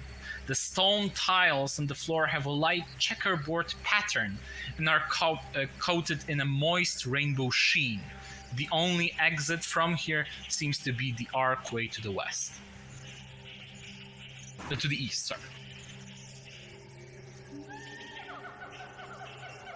Dariel will kind of slowly move forward. When she gets about here, she's going to start looking for traps. Go for it. Is that investigation? I will need a perception check first. Okay, Dariel. I like her. You noticed small holes dotted in random patterns across the walls, and 4 parallel gaps in the walls at a height of about 4 feet above the floor. You quickly realize that the holes and inside of the walls are part of a malfunctioning flame trap, and the whole oil is now coating the floor. Right. But because of the fact that you had a natural 20 in perception, can I get an investigation check with advantage? What? Okay. I mean, I know I can't go higher than 20, but I was still gonna roll. Yeah, okay. By rolling 20 in investigation, you detect an extremely faint wear on the floor on the left side. So right here, it seems like it has a retractable giant blade hidden inside. Okay. You quickly realize that the correct and safe path would be hugging the left wall. Okay. She'll tell everybody what she's discovered. Affirmative. Rerouting route. Heading now. Follow me.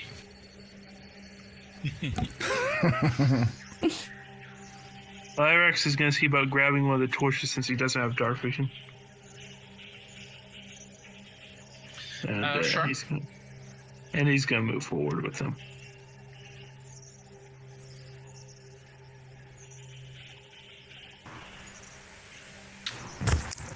Oh, sorry. I wanted to give you a kiss. Well done, kid. Oh, that hurt. I'm sorry. It's okay. Don't ask.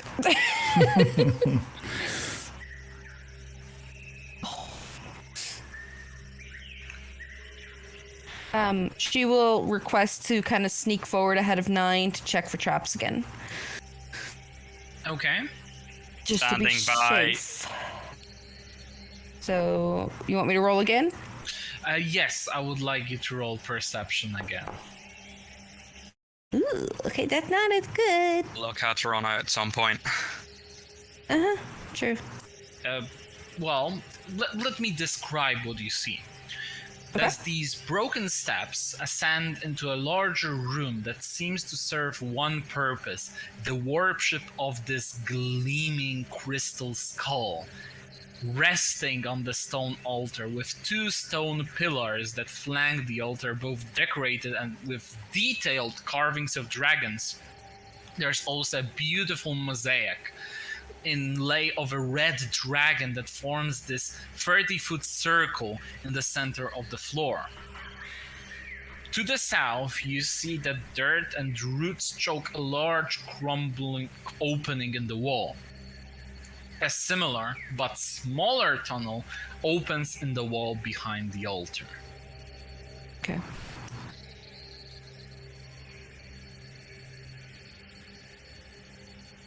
And she doesn't notice any traps with the 10?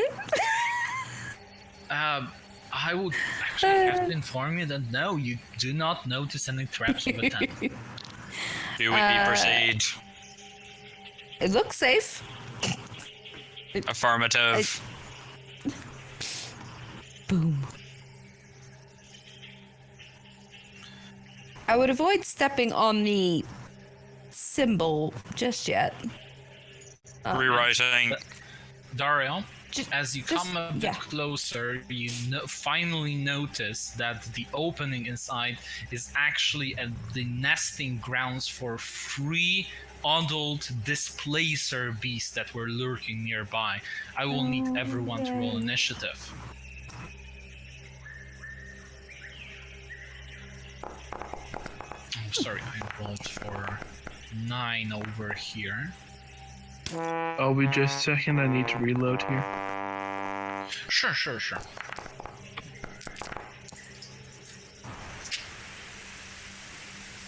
The last time I was going through it, 2 of my players died in the blade trap that you managed to avoid. Oh, thank goodness. Oh. Yeah, we're rolling some 1s here. This is excellent.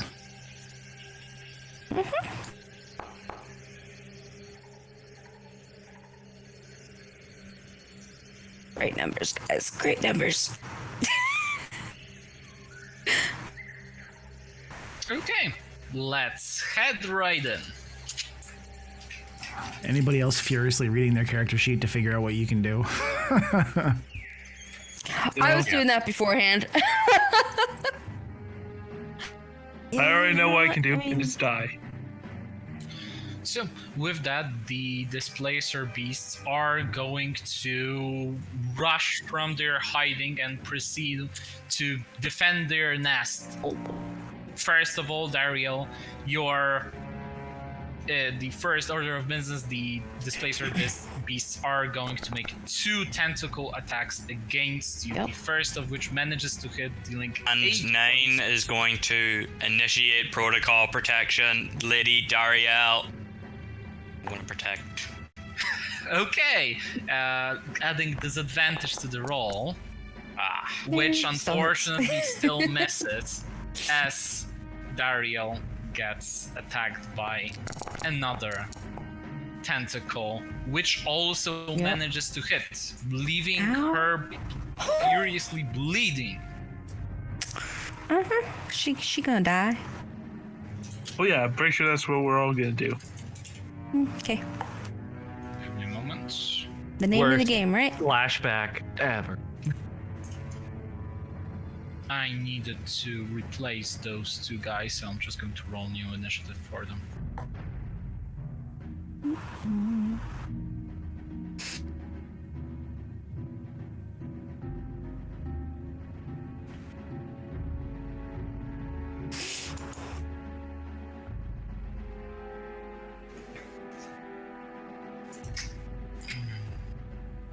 Give me a moment, I'll actually need to reconnect because it logged off for me for some reason. Yeah, it was saying disconnecting or something. Same thing just happened to me.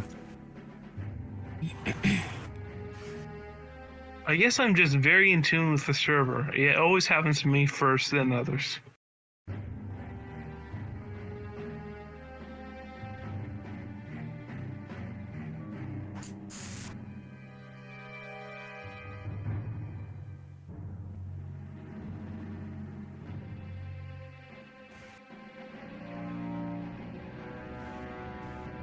Sometimes it happens to me as well, as in we have to remember that these are just servers. Sometimes they get higher attraction and so on, and the whole thing doesn't want to work. It happened with Roll20, happens significantly less with Foundry, but still from time to time I get occasional crashes like it here.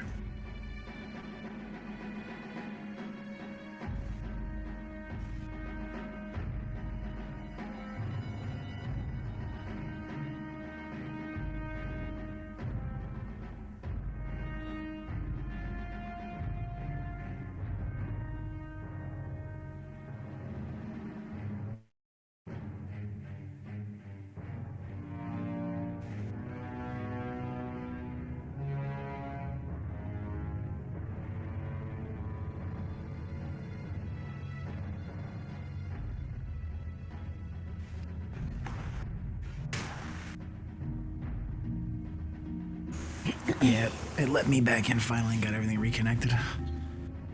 Yes, happened for me as well. Luckily. I'm back in now. Same.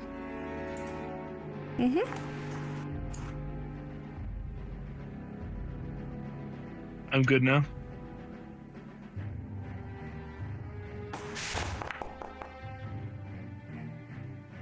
Okay, let's roll initiative right here.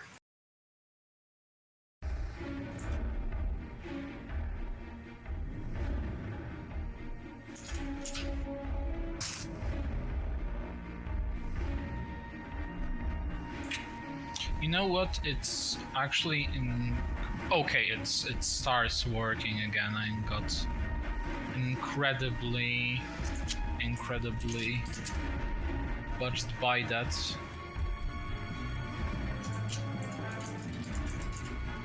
Here we go. Okay, you can throw initiative for these two guys as well.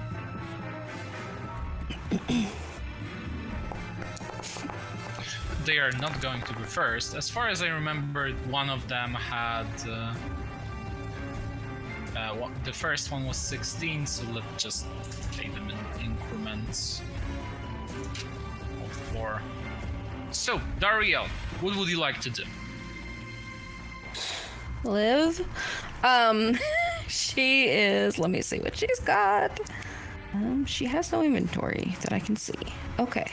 So, the only thing she can do, because if she tries to back away, she gonna die.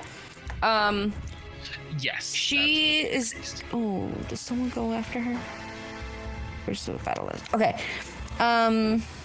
What is Lyrax? What kind of class is he? Like, is he melee or does he have spells or? Yes. Okay. So, can I hold her attack until someone else attacks melee so that she could get the sneak attack damage? Sure. Absolutely. Okay. That is what she will do then. Lyrax, what would you like to do? Lyrax is going to go forward after the game is unpaused, says it's reading pause for me. Oh, sorry. I logged back in. I Thank was you. wondering why the circle isn't moving. And Now it's paused for me. Okay, you guys good. I'm gonna refresh because I didn't have to refresh before. Go for it. Alright, and I'm going to slash at this guy twice with the scimitar and once with the dagger. So that's going to be normal. So, the first attack first of all, the displacer beasts have displacement features, so I will need to add this. I will need you to add disadvantage to the first strike. Okay. Sorry about that. Which still manages to hit, dealing 10 points of slashing damage, and its passive is broken. You follow it up with a quick jab, dealing 9 points of slashing damage, and you see that the wounds manifest pretty badly on the creature. And after Natar refreshes, you will have her attack as well. And then the natural one to follow it up with. Just to intimidate it, you see. Absolutely intimidating. I'm just getting a blank screen. You see, by entangling myself in my clothes, it's like making myself look bigger. Well, Is that what it you is? feel tastier. Tina, how are you holding up? It's not loading. It's loading a blank screen now. Okay. What will we do? Since we are having some connectivity issues from my part and what I see from your part as well, we will count this as half of the session right here, and we'll just cut it for now. I wouldn't like, to go for with a session that's, we can't. We're good to keep going. I mean, it's not like I can't hear what's going on. And eventually it will load. It does this to me every now and then where it just refreshes to a blank page. I'm just going to keep trying to get in. If you can roll for her, she's just going to roll an attack with a sneak attack damage. That's all I plan to do with her. Okay, let's see. The attack manages to hit, rolling both the free, and since Dario has sneak attack, that will be an extra d6 points of damage. So with that, after Lyrax has been restrained in his own clothes, it provides just as enough time for Dario to just get her dagger and deal a vicious blow targeting the weak points of the creature. Okay, Lyrax, and are you doing anything else, or are you staying trained in your... For me.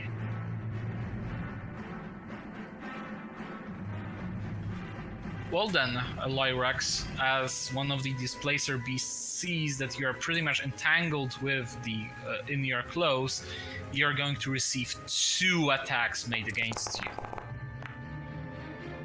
The first of which manages to roughly to hit, dealing 8 points of damage. You see another tentacle smacking, just going straight in your way, dealing 16 points of damage. Lyrax is pretty badly injured right now. And with the first one, I'm actually going to parry, actually. Go forth. Okay, so +2 to AC, which will mean that the first tentacle gets parried by you using your scimitar. Whoa, still restrained to your clothes. Quite the task to achieve. Yeah, it's quite impressive, isn't it? Just like that intimidation tactic, it works every time. 90% of the time, it works 50% of the time. Going to do. All of it. Oh, I'm in. Haha. There you go. So it looks like Ona gets 2 dagger attacks. Yes, and a Fury of the Small with that. If you wish to use it. There's the first one. That deals 4 points of piercing damage. There is the other one. That deals also additional 4 points of piercing damage. And he's not going to use the Fury of the Small yet, since it needs a recharge. He's going to hold on to it for now. Yes. I'm just checking here. He can bonus action to disengage or hide.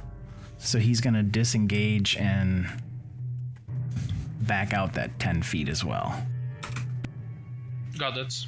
And no attacks will be able to reach you, at least right now. And that's his turn. As the fur displacer beast rushes out of the building, it will try to direct its attacks directly at 9. attacking him twice, the first of which manages to hit, dealing 11 points of damage. The second of which comes straight in his way, but 9 manages to put his great axe in the way of the approaching, lashing tentacle.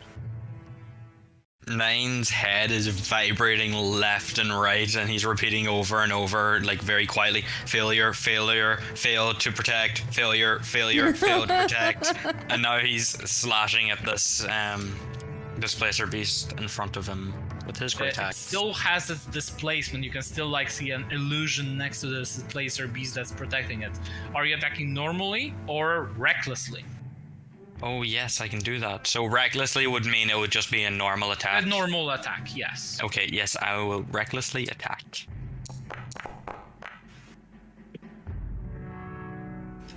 Dealing 14 points of slashing damage, the creature loses its copy and is dealt quite a massive blow. That's his turn. And Toba, what are you going to do? Let's see. Move there. And I will go ahead and take a swing at the displacer beast. Go for it. With advantage because of flanking.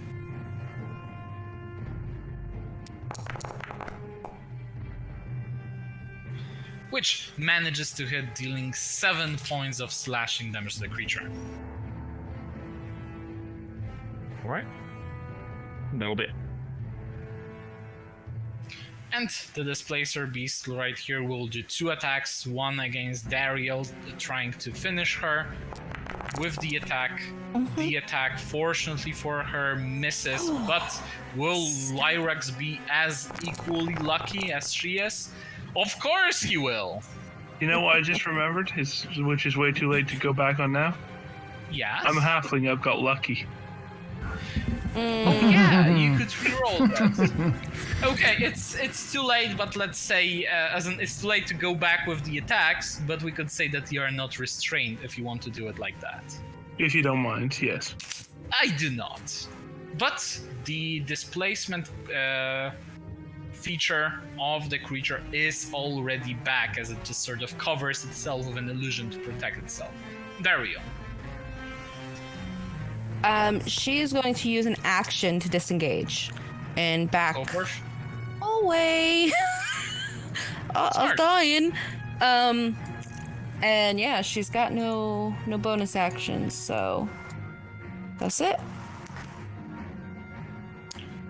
And Lyrax, what would you like to do? Hopefully reloading properly. Got it. Okay. I'm here for the moment, at least. So I'm going to attack this guy twice. With my scimitar. Which manages to hit, dealing 10... with disadvantage first. Right, sorry. So I will That's add a the minus first to that. attack against the displacer beast. Which manages to hit. And now its displacement's gone, so it's normal. Yes, now its displacement feature is gone. Alright, I'm re-rolling that this time. We already used the... sorry, can you reroll... Yeah, lucky isn't a prolonged rest thing. They can keep using it. Oh, you're Yeah. right. Yep, You can yep. just reroll as a It's half. beautiful. Absolutely. 15 manages to hit for another 7 points of slashing. I thought it was limited resource for a while. As in, the lucky feat or source. Yeah. Okay, the second attack manages to hit. Alright, and I'll stab him with my dagger. Re-rolling that too. You can see that Lyrax is just basically fighting death.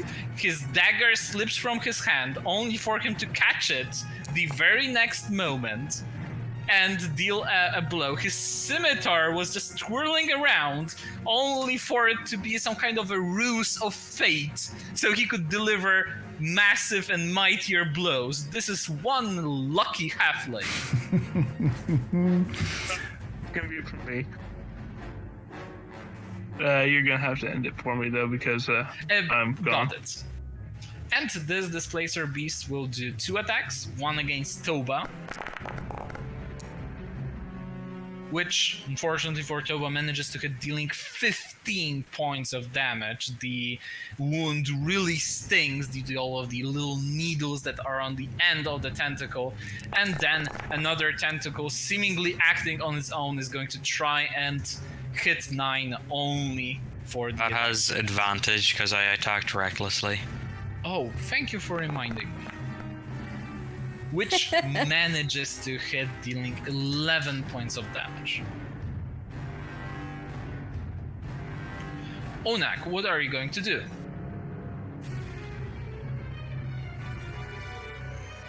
Let's see here. muted? Nope. Just stepping up. Let's go ahead and do a dagger attack again. And another dagger attack again. Go for it. Both of which managed to hit, dealing a total of 8 points of piercing damage. This Displacer Beast is as good as that. We're gonna do the Fury of the Small this time then. I am doing some amazing jobs though with those nat ones. You've taken away from the party. We all thank you for your service. For your sacrifice. The Fury of the Small, it's an extra D6 damage that I can choose to. Yeah. It's yes, an extra 6 damage. It's not a Oh, 6 is just an extra 6. All right. Well, let's go ahead and do that.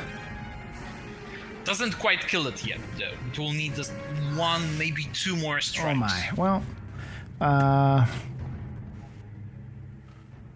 And that is a...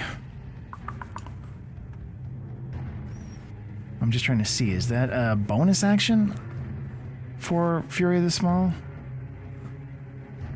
No, it's just when you hit. Gotcha. So, So similar so to a Paladin's I Light. will use that bonus action again to disengage and back up 10 feet.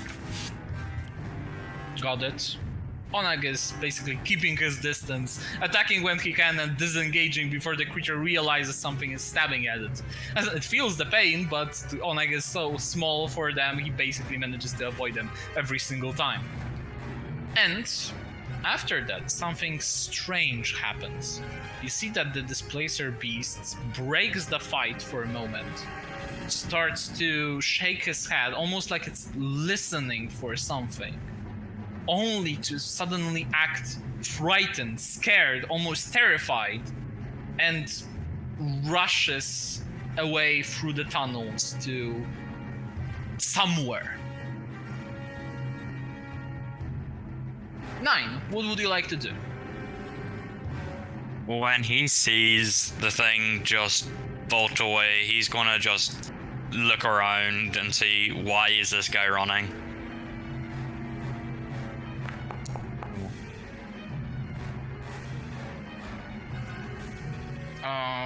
You have no idea right now. Well, besides, you have bigger problems on your hand. These Displacer Beasts are not running away. Okay, so would that be an action, that? And no, I'm giving you have at least the first strike as a free action. Okay, then he's gonna shrug his shoulders, which gives off like a screech as the metal rubs against each other, and attacks this Displacer Beast again. Okay, you are flanking, so you can roll with advantage normally. So advantage, disadvantage resets itself. You deal 12 points of slashing damage with your Great Axe. And that's my turn. Toba, what are you going to do? Going to do the same thing. Gonna go ahead and attack with my greats. So.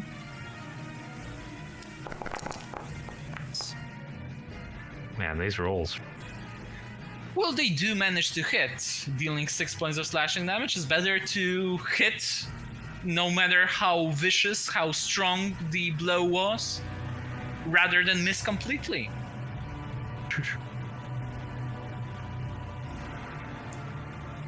Are you doing anything else? I do not believe so. No. And Lyrex, since you are the only one right now fighting this peculiar displacer beast, and Onag is basically... Yes? I'm going to use protection. Okay, Again. so the first attack will be done with disadvantage. Let's see. Which, unfortunately for Lyrex, is not enough to protect him. Displacer beast deals yet another blow. 1 second. Sorry, I need to... Oh yeah, the Wait a parry second. feature. Okay, so the first one wouldn't hit, but the second one will. Alright. Yeah, sorry, I can't see the rolls yet because I'm still lagging out. No, you are absolutely correct, and good thing we catch that on that part, because there are no death saving throws for your characters. There we go. Good to know. Is it melee only?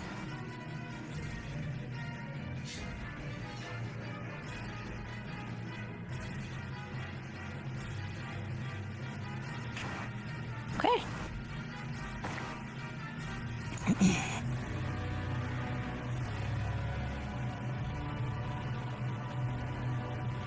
Am I up?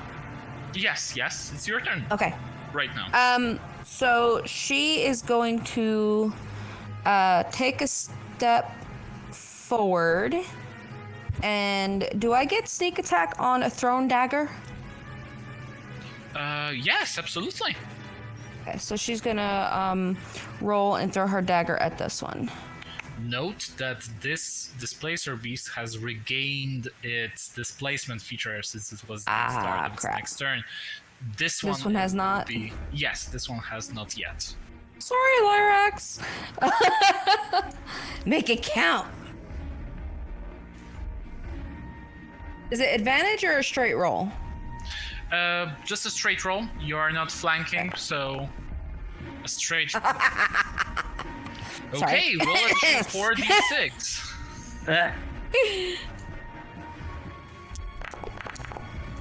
As Dario takes the dagger, throws it straight at the creature. The dagger bounces off in such a way that the dagger pierces straight to its heart.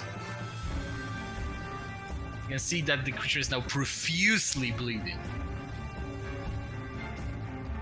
Payback. And she does get another throw, no sneak attack, so she's gonna go ahead and well, I don't know, does she get another throw? I know she has multi-attack. Yes. Is that only you do get melee or another is throw. it? You have like a belt Okay. of daggers. You don't have only a Perfect. single one. Okay, so yeah. Oh, well, no, oh, there we go.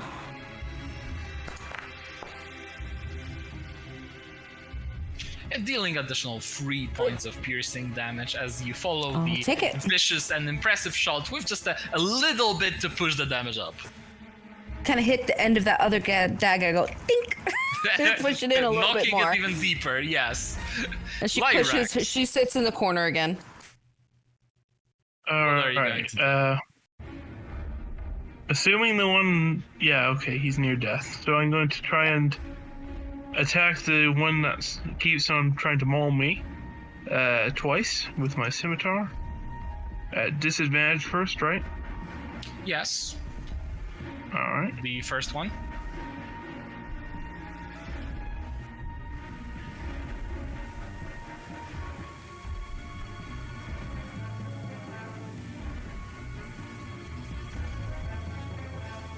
Has it rolled yet? It has not yet. Damn. Oh, it There it did. goes. Okay, let's see. Yeah. The first attack 15. manages to hit, killing the creature where it stands. Squish. Okay. I am going to... Do I know if these things have reach or not, or no? They attacked from 10 feet already, so they will be able to attack like this again. Well, in that case, Lyrax is going to move up above 9. Go ahead. Trying 1 sec. The computer's really not happy at the moment, so... Got it.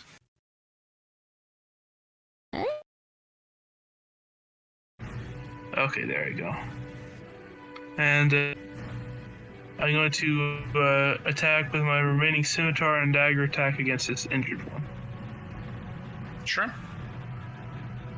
So, you slashed over with the scimitar, leaving the lifeless body of the displacer beast that attacked you on the ground. You quickly rushed over to help 9, arm in arm, getting your scimitar ready for some more combat. You're swinging with it, and the attack as soon as I take this very long through. swing. Let's see the damage for it. Dealing 5 points of slashing damage, but you start twirling your dagger, ready to attack again. Alright, just a second, sorry. Sorry, but I might have to call it after this fight. This is kind of miserable. Unfortunately, missing the first strike. Are you staying right here? Yes, I am, because if I run away, I'll die. Okay, unfortunately, the displacer beast is going to, well, give something back. 9, are you protecting Lyrax? Has it been a turn since I've used it? Yes. Okay, then yeah, I'm definitely protecting. Okay, the first attack will be dealt with disadvantage, which, oh, you foiled the creature's plans. Let's see what happens.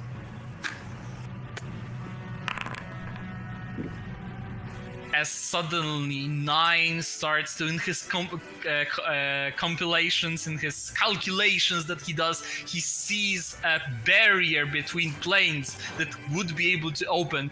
Luckily for you, all of you, at least the displacer beast right here, the creature's attack are not magical, but 9 manages to stop everything just in time. But a second strike is getting right at Lyrax, also missing. Onak, what would you like to do? Onag's gonna take a couple swings again, so there's a dagger. With Tobo across, I get advantage from here though, correct? Yes. Yeah, let's go ahead and absolutely. Let's go ahead and do that. There's the. Unfortunately, missing the first strike. We'll do a second one. Managing to hit roughly, but it's still a hit, dealing 6 points of piercing damage. Disengage and back up. I'm the only one who sees 3 displaced pieces also below us. I don't see him. I see one. Alright. There's one. I see one on the screen. Well, yeah, Dariel would be able to see that if it was there. So is that there, DM? No, is there a third one? Nothing is there. It must be Cool. like another. Yeah, it's glitched. Don't worry about it. It's all good. Yeah. Okay, I'm glad those are ghosts because there's a small pack of 3 just waiting there watching on my screen. I think that's from when it first bugged. There are none currently. You don't have to worry about it. Character's just vividly hallucinating. So 9 is like earlier he was stiff and his whole body was vibrating at the failure of failing to protect, but now after blocking that blow against Lyrax, he's become like sure, and he thrusts his axe up in the air and shouted, "I have protected!" And then he's going to attack this guy.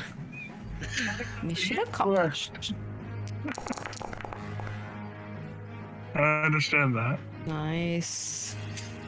With that, 9, after protecting his allies, proves that he can also ravage the blood of his enemies, putting an end to the displacer beast.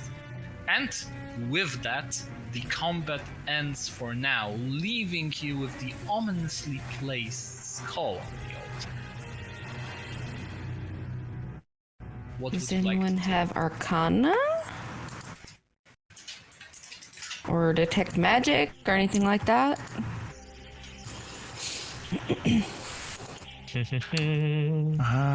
Koba does not. Onag does not.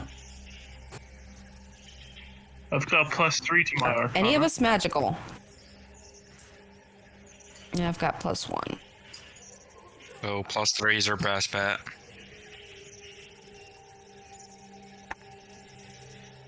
All I right, will need Captain Lags Arcana it is. to track things, or perception will also do. Okay, perception. I've got a +5. Let's go Would with you the like to perception. go for it? How about everybody else? I think it's No. my best. Okay.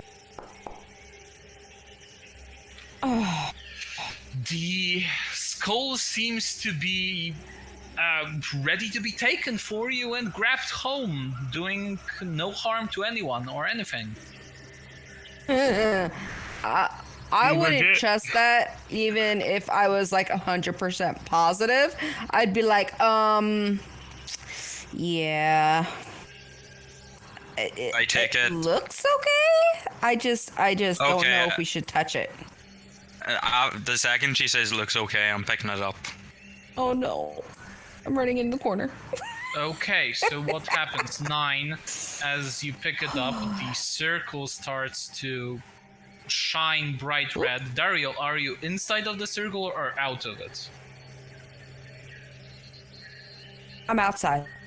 You're outside. So When he picked it up, she everyone like that is went not backwards. inside of the circle, I will need dexterity saving throws. Oh, I should have stayed in the circle. Well, Captain Lags is staying right where he is because he can't move. So Holy. Oh god, I'm sorry. So, with that, Dario and Lyrax just die inside of the corner, being drenched in flames. Ona barely survives that, thanks to him being a little coward before. but Yeah, right? I was like, I'm out of the circle. Crap. But the trap seems to be disarmed, if you could call it that way. 9 is going to fall down to his knees, and he's going to take his great axe, and there's going to be like, there's like a bunch of lines like etched into his arm, like scratched in. He's going to take his great axe and etch in 2 more lines and say, "I have failed to protect." Oh. He's really not good at this if there's so And many then- lines. Yes, he has. By the This way, is his the whole second leg. arm. No, his whole leg is covered, and this is the second arm, and there's stuff all over his chest. He is not good at this. I love it. That's almost worth dying. So our tank is a cutter. Good to know. Oh, that's so messed up. More like Killmonger. That was what I was going for, but sure. But I hate to break it to you, but there are more bad news. Oh no. Suddenly, from the corridor you all came from, you see a woman clapping slowly, dressed in a colorful explorer's garb.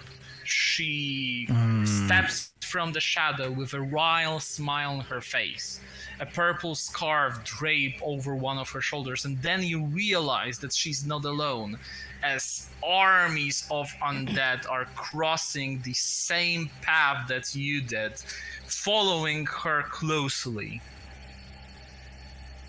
She Oh, I knew it was gonna be speaks her. directly to 9. If I were you, I would give me the skull back. I'm in a really good mood, so I'll give you 5 seconds before burning you alive. I throw it I would over take to her. that deal. Yeah, smart robot.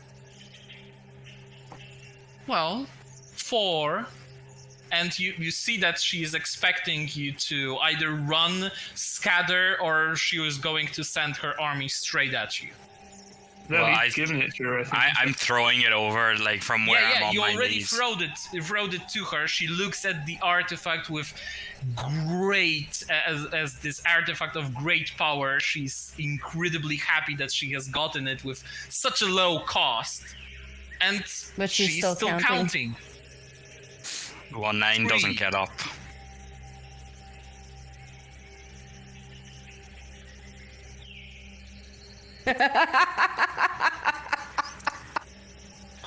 Two. I just watched like people slide off the screen. Peace. 1.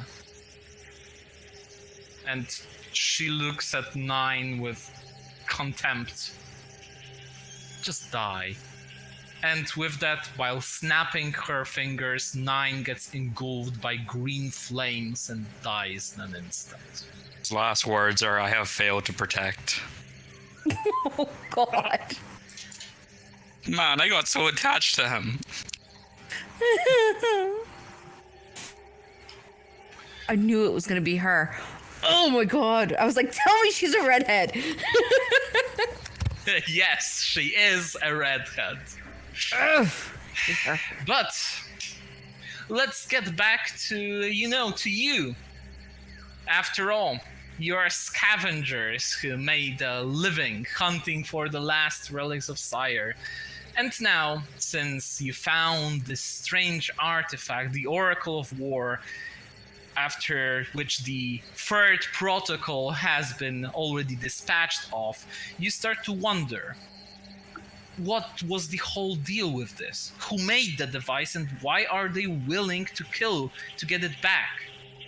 The Oracle became functional once more, and you've decided to travel to Sharn, the city of towers, to find answers at Morgrave University. Give me a moment.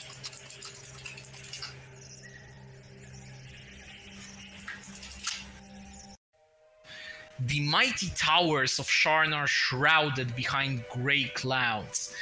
The rain starts to fall in sheet across city, cloaking its bridges and plateaus in this wet gloom. You're greeted by a team of House Orient porters as your luggage is unloaded. One of them hails a sky coach to take you to your destination, the city. Now, Fixer Ruz has told you about 2 individuals to visit there that would be able to help you. There is Zelmar, who you know is an researcher in the university that could help you with the whole deal and figuring out what to do with Oracle of War, as well as Ivelo de Medani. Now, Ivelo de Medani is a great friend of Fixer Ruz and an excellent spy. He could help you find what happened to Rulan. The question is, you arrived at the University of Morgrave. Where are you going to head first?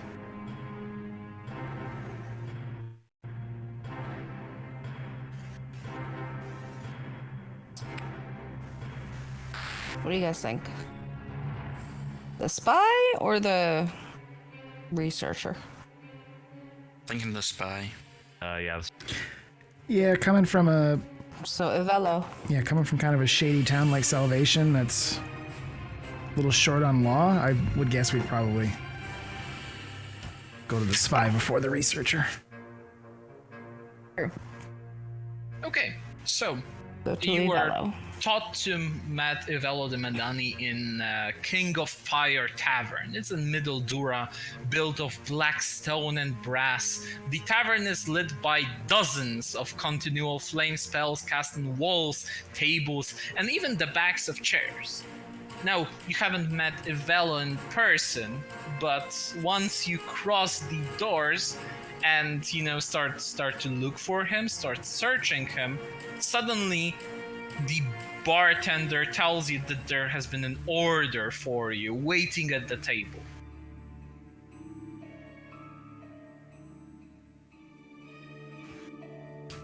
Figured he'd know we were coming.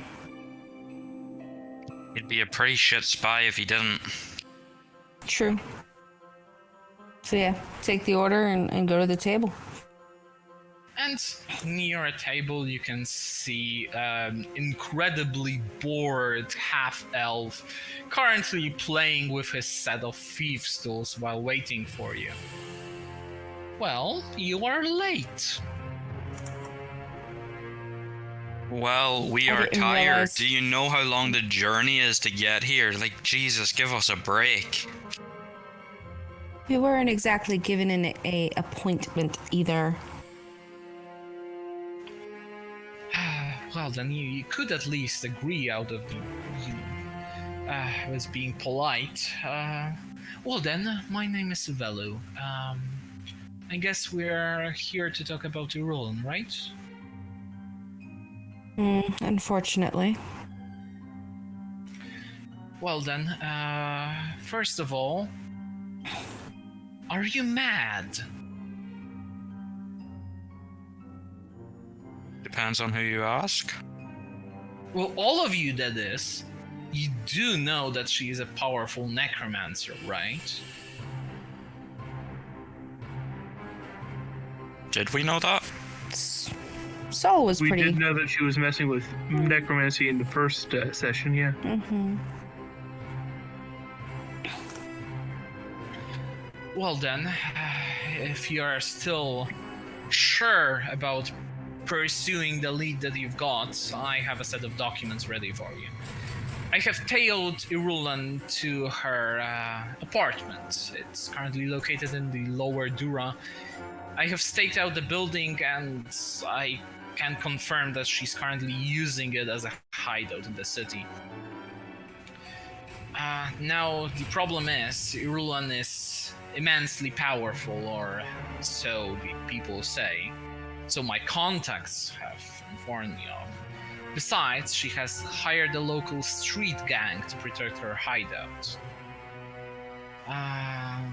Now, the strange thing is, she has recently met with two people I haven't seen before at a nearby bar.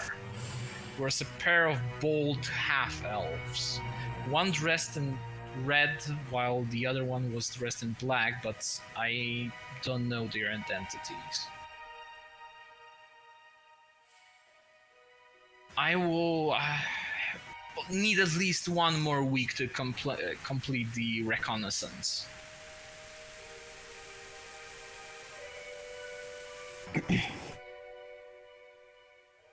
Natar will look at the others and just be like, we know she's a bad person. We know she's a horrible person through our past months of experiences. What are we hoping to get out of this, though? Oh, well, as far as I know, Rusk has mentioned something about the fact that she hired people to kill you. Do you need... I need payment for that, not you. Oh, I'd love payment for multiple things. But the fact that she sent people to kill me is not very surprising. Surprisingly. Well then, if that's something you don't want to follow, I can just take out a new case. We're in Sharon after all. I'll surely find a job in no time. You think you'll find something more interesting? Yeah, it's not about interesting, it's about money. Who's paying you for this? Well, Russ says something about payment. If I finish my reconnaissance, she promised me 50 gold pieces. Okay. Well, I don't think it's a bad idea to keep an eye on her. Especially if she's meeting with people even you don't identify. Especially if she finds out that we're in town. Yeah, let's not let that happen. Well, you can count on me, even if I'm caught. I surely won't spill the beans, if you know what I'm saying. It's a saying here in Shar. Much appreciated. But I think you can continue your reconnaissance. I think that's a good idea. And she'll slide 10 gold to him. Payment in advance. Makes my roguish skills ready and steady, as I say. Well With then, the palate, as they say. I will contact you as soon as I finish. Very well. Enjoy the meal. And he just gets up from the from the chair, leaving you with quite a solid meal in the bar.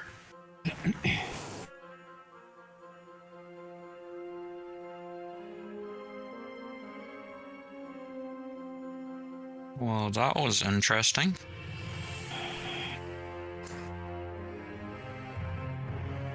Well, if Ruse trusts him, that's good enough for me. Let's see what he finds. Agreed.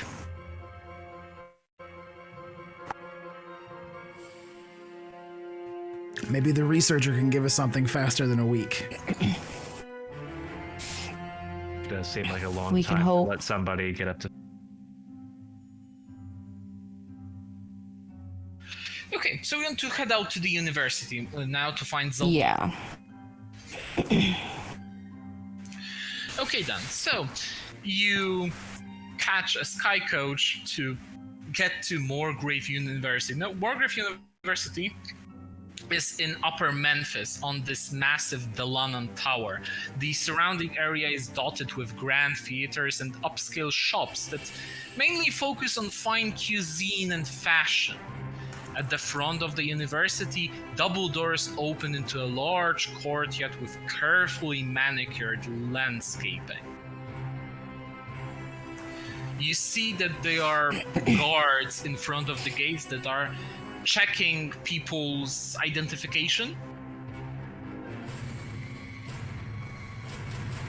Do we have identification? No, you don't. So I was like, I don't think we do, but okay. Okay. You do have the invitation from Zelmar, though. Okay. Yeah, we'll approach with that. Oh, you see the guard. Zelmar is having guests. Have you heard that, Mark? And the other guard, Zelmar is having guests.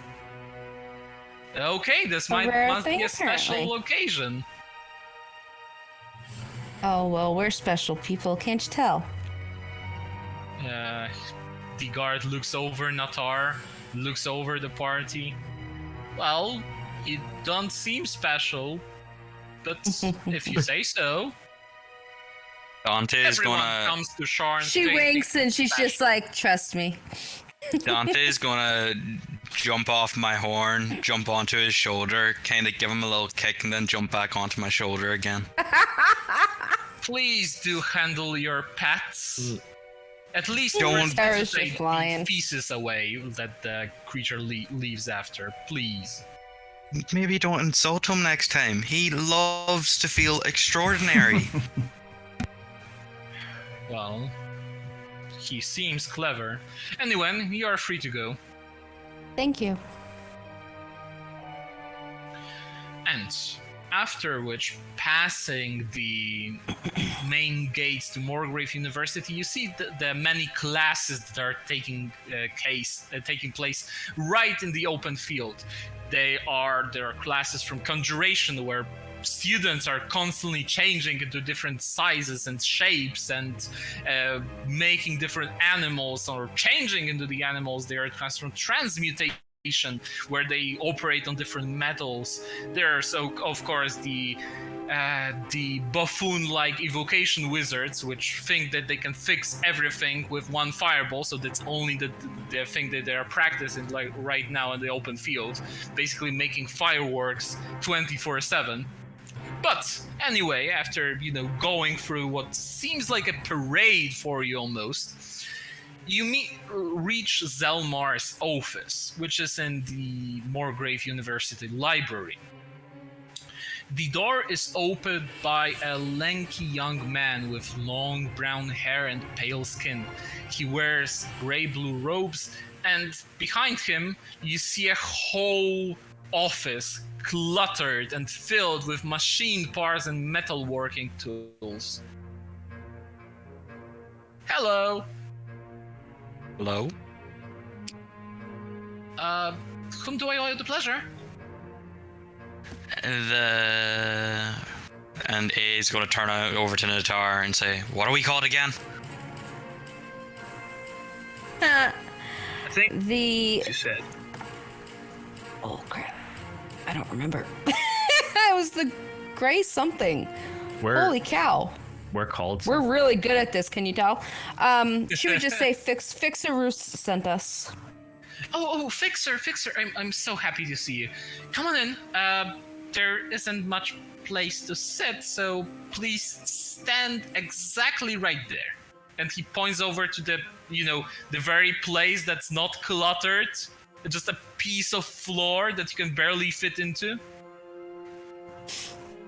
Dante is gonna jump off my shoulder and he's gonna just jump about in the scrap, like just having the time of his life. What a lovely creature. Tara just watches, like, with narrowed eyes. Like, child. So, before pulling out the oracle, Natara will kind of just look at him closely and say, "What do you know about the Draconic Prophecy?" Well, I am not an expert in prophecies per se. I know who is. I'm more of an engineer per se. I worked in the military research before the last war. I think that Fixer mentioned some artifact that she needed help with. I'll be happy to help. Can I insight check? Sure. I just want to make sure he is who he says he is, basically, before I go pulling this thing out. Find my sheet. It's here somewhere. Insight. Oh, it's not the best, but not too bad. So 14 and insight would tell you that the man you are currently speaking to is incredibly antisocial. Judging by things that are in his office, he doesn't actually go out a lot, but he seems incredibly nice and honest. Okay. He seems like a person you could trust. He'll politely ask you or in his demeanor to be friends with you or such, but he's not a bad guy, so to speak. Yeah, He's she just like I said, awkward. she just wants to make sure it's not like a spy of a Rulin. You know what I mean? Like someone switched places. Just being cautious. She would then say, "Is this a safe place to talk?" Why wouldn't it be? I can close the door if it bothers you. Please. And while he is closing the door, she'll try and find a spare spot on his desk, and she'll take the Oracle of War out of her bag. Or actually, yeah, because I couldn't have been carrying it the whole time. She had to be carrying it in like a backpack. So she puts it on his desk and waits for him to come back, hands kind of folded in front of her.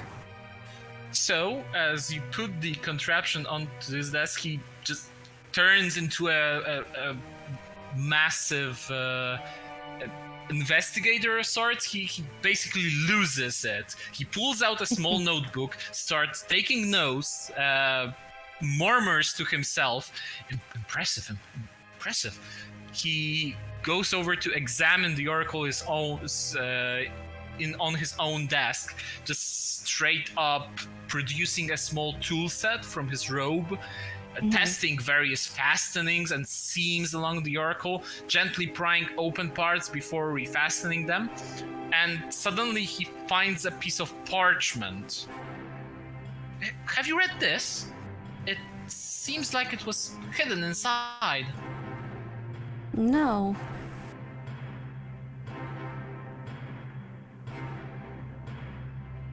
You must have not noticed it while going through. Anyway, I'll. You keep looking. We'll read the paper. Yeah, exactly. And after which he follows through, examines each and every piece of the machine, and then steps away for a moment, leaving you in the closed office, only to return with like a whole stack of books.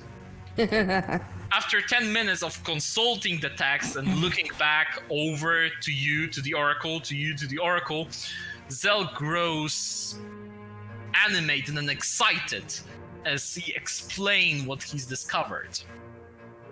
So, as I was already saying, at the end of the last war, I was working for Arcane Congress as part of the Lead Breaker program, a covert initiative to harvest new methods of divination magic on the battlefield. But, well, let's say that after the horrors of the Day of Mourning, I completely lost interest in oiling the gears of war. What did any of us really gain from conflict? A century of ashes, that's all.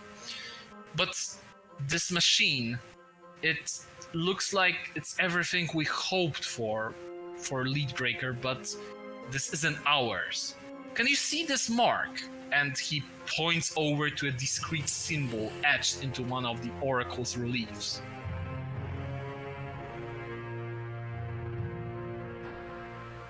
So Natara will go over and look at it. What is it? Well, this is priceless. That's what it is. I would like to meet the creator. That's the mark of the legendary artificer known as Sulring Muranan. He made this machine as well as many others. So I will hate to say it, if anyone knows anything about him, it's him. The problem is, he has been missing since the Day of Mourning. As for the Draconic Prophecy, you're best off speaking to Flamewind. And I can get you in, but I need a favor. Okay, what is it? Depends. Hit us. Depends. Let's hear the favor Why? first. Just he seems like a good Because person. there's Look at it. someone in town that we should be concerned about, and if it's his favor is going to take a month, then we're risking our necks.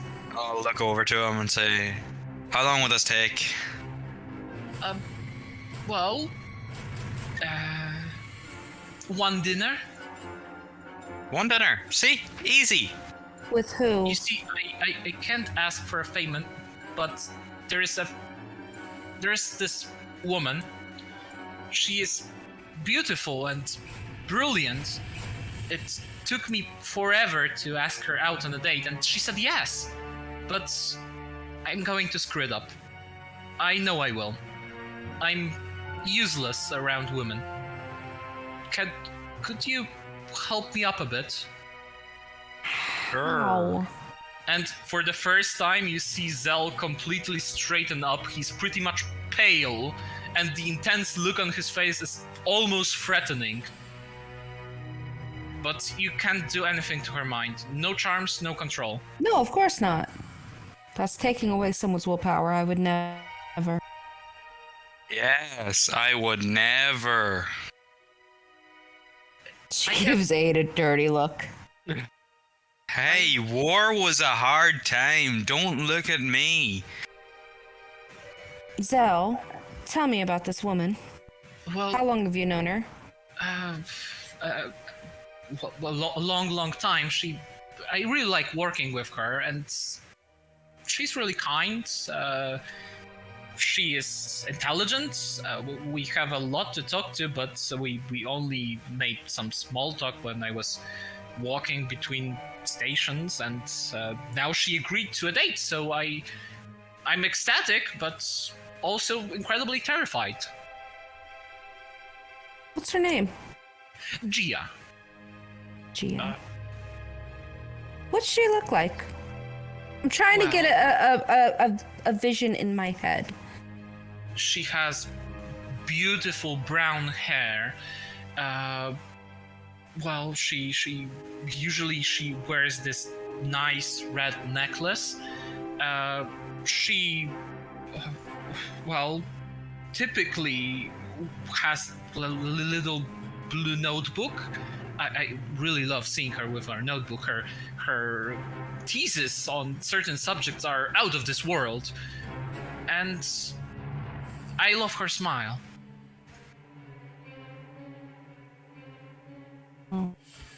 a lot of what you just told me is what you should tell her.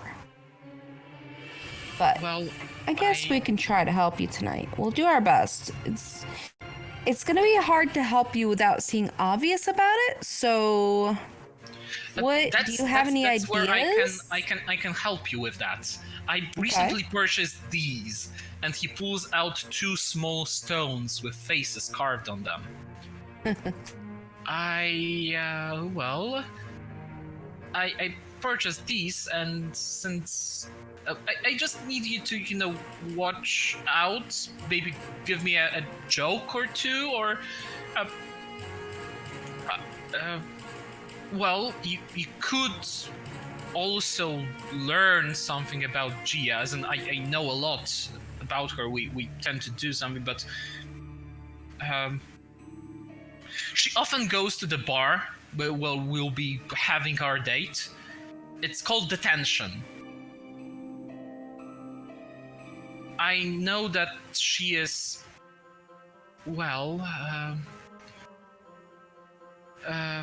she has a good friend in detention, the bouncer, Bumper.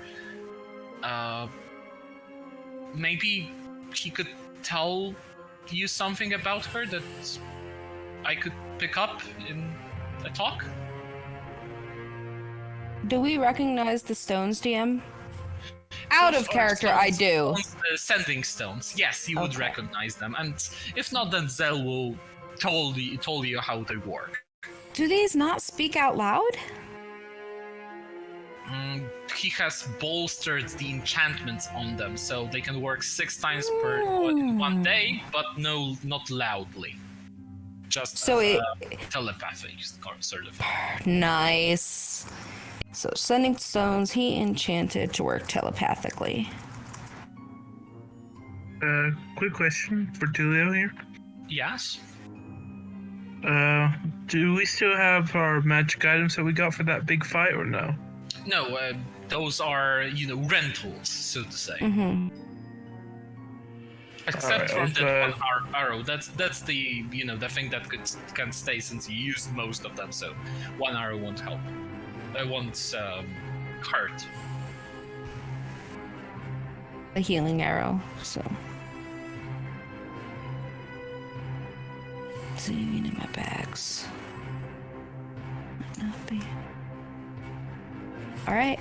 Well, where's this let me rewind a little bit there, Zell. She looks to the group. What do you guys think? Well, I can tell you what me and Gromman think. If there's a tavern, there's ale, and we are in. Finally, someone's saying words I want to pay attention to. Ale. Tavern. I'm pretty good at reading people. If I can probably pick up on maybe stuff from the bouncer and also from her whenever we're at this event. Where does she work? Well, she is a lecturer like me. I'm more of an engineer, but I have my own classes. I often, I gotta be honest, my students often fall asleep where I'm talking. I tend to go over subjects too quickly. I'm working on it. And, she is a transmutation tutor. Okay. What do we do with this? She points to the Oracle of War. While you are on your date. Well, I would assume you are taking it with you, but you can leave it for safekeeping here. No, I'll hold on to it. Absolutely, it's your property. I won't interrupt you. What race is he? Half elf, I thought he said? Yeah, he did say half. Or an elf. Yes. Zell is a half elf, and Gia is a half orc. So you're really bad woman. Must have taken a lot to ask straight out for a date, not just hang out. I gotta be honest, I was sweating so much that I had to actively prestidigitate the sweat of my forehead while I was speaking to her. It was disastrous. But I'm so glad I did it. Can I roll an insight to see if he actually asked her out, or whether he was like, let's just go hang out? Sure, roll insight. That's awesome. Go ahead. Let's see. That. So I think that is. Can I just roll in?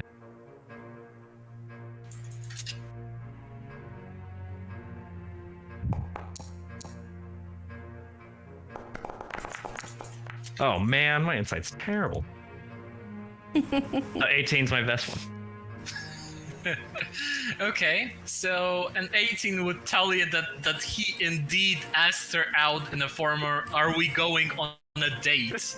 Rather than, "Yeah, do you want to go to the tavern everyone wants, but it will be a date, but not really?" Kind of deal.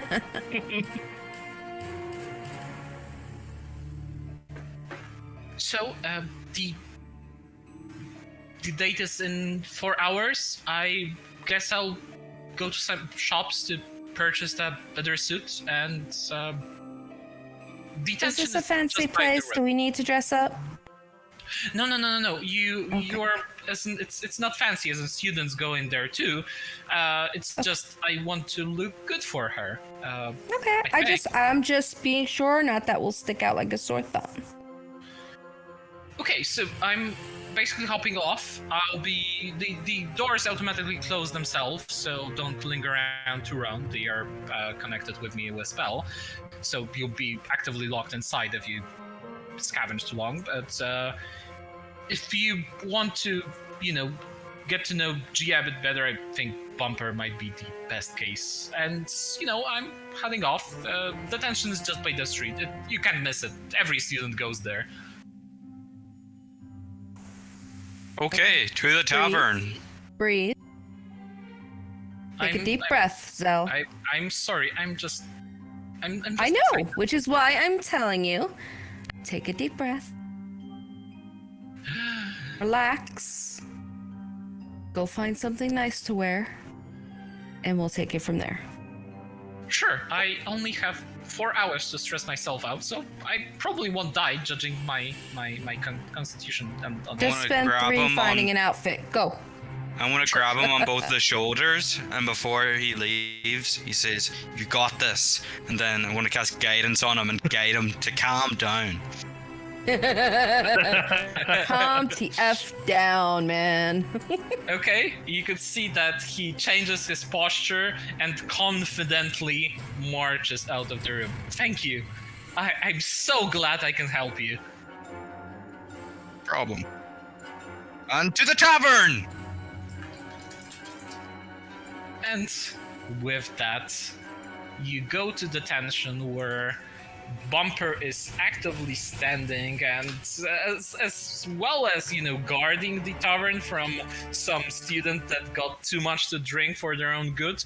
He's out there just straight up reading a book, and it's really funny to see a Warforged that is 2 sizes larger than you actively reading a tome about poetry. It's a dignified tavern. Even the bouncers need to be on point. Apparently. I'm just gonna lean my head over and kind of covering where he's reading the book, and I'm just looking at the words. Then I'm gonna look up at him, say, "What you reading there?" Oh, just a book. What can I help you with, Fred? We're here to talk about... I got a bit sidetracked. I heard ale and tavern, and I kind of forgot what the reason we're here. Natar, what are we here for again? Natar puts her hand out to shake his. And she's just like, "My name is Natar."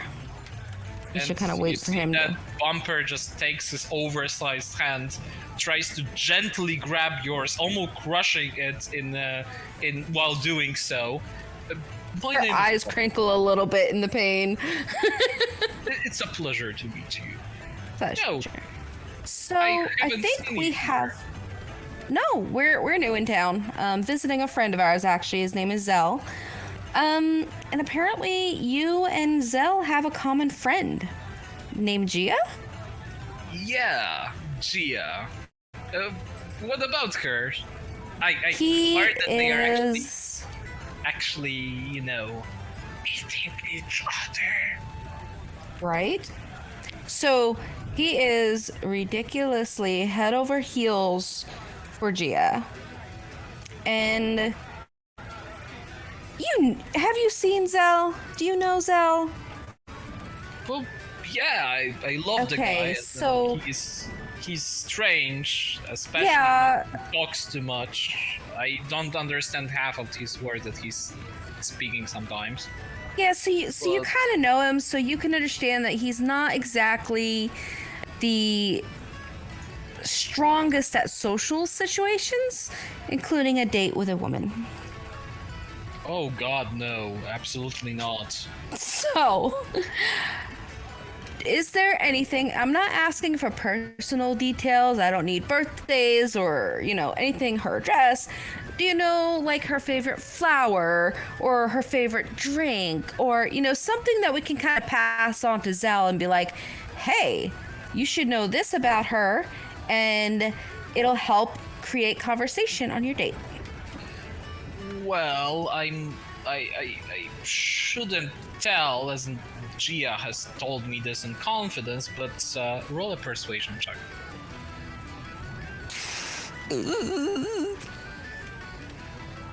I keep minimizing my sheet. Persuasion. Can I assist walking up and saying, come on, you're both their friends, help them out? Absolutely. Roll a help check. So a persuasion check of your own, 10 or higher, goes through.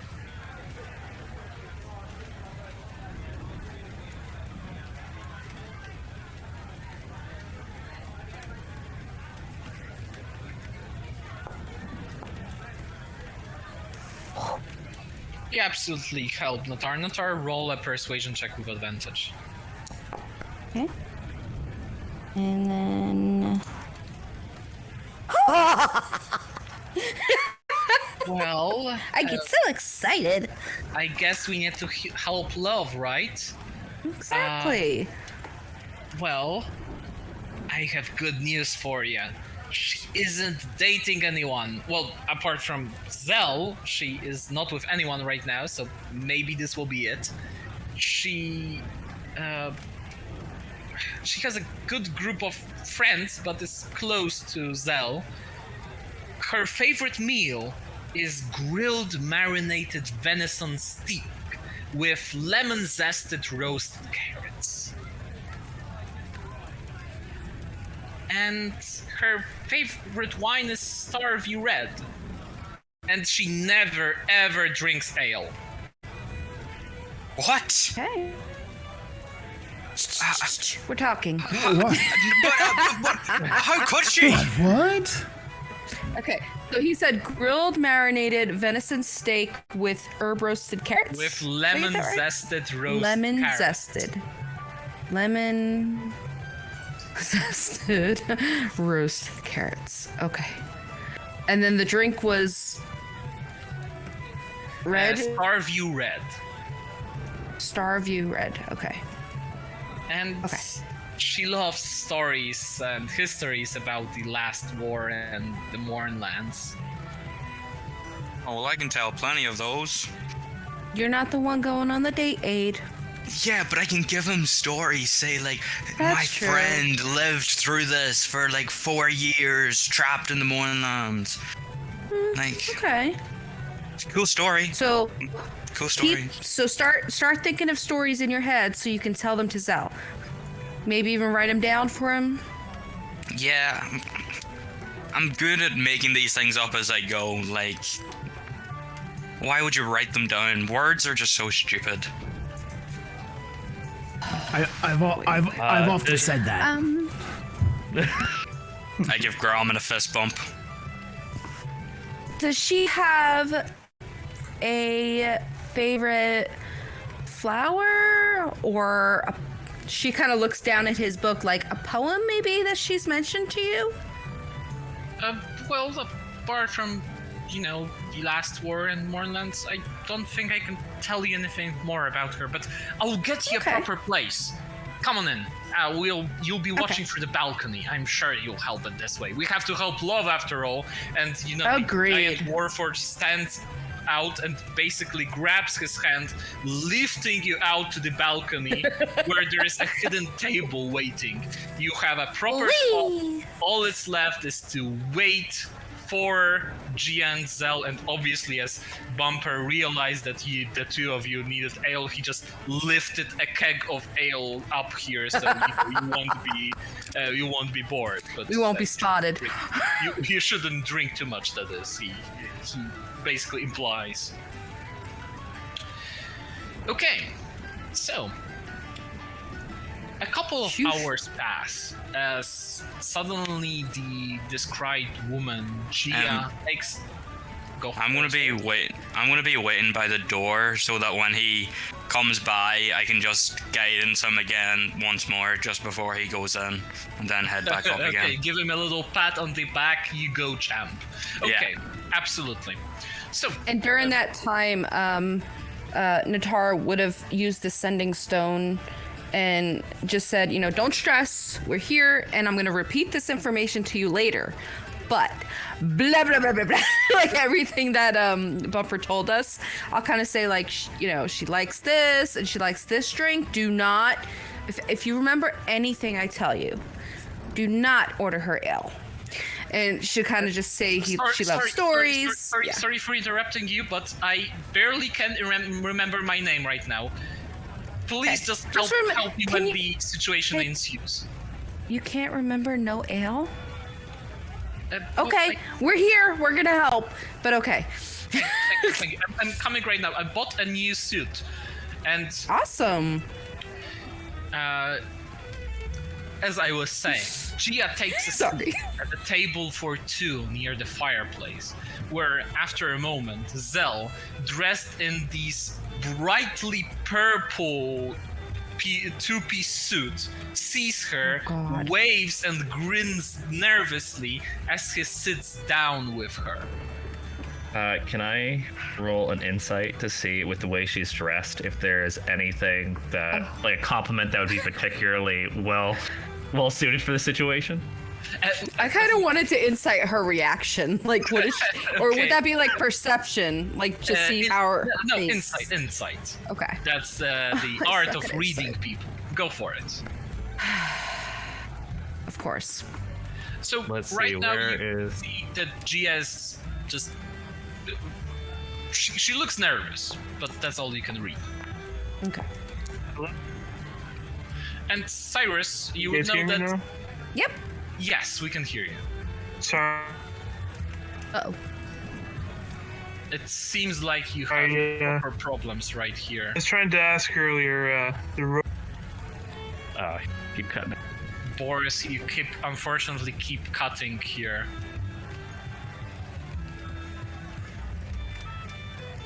I mean, this is a good place to call the night. Yeah. As much as I'd hate to. We can call a night here, as in you won't get about the table of dating complications, but I'm sure that you'll be anxiously waiting for it next time. And I have a surprise. Oh, yes. But you'll learn it later.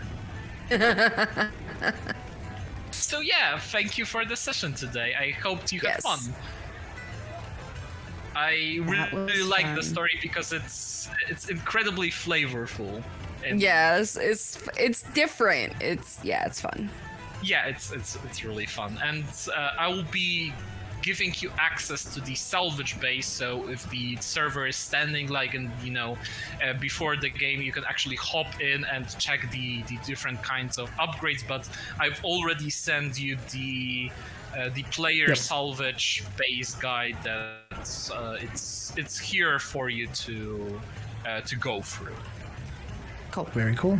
If you would like to, go get it for your own players, I can get you the the DM copy with some adventures, because I'm using the adventures of my own. So if you would like that, just DM me personally and I will send it to you. Cool. Thank you. Sounds good. Thank you. All right, guys, you have a good one. You as well. Have a good one. You and guys thank too. you for Sorry this. about the computer. It's all good. Another That's problem, fine. Boris. It's all right. It happens, man. We'll just go on with it the next week. So, Yeah. Cool. thank you. Everybody have a good and night.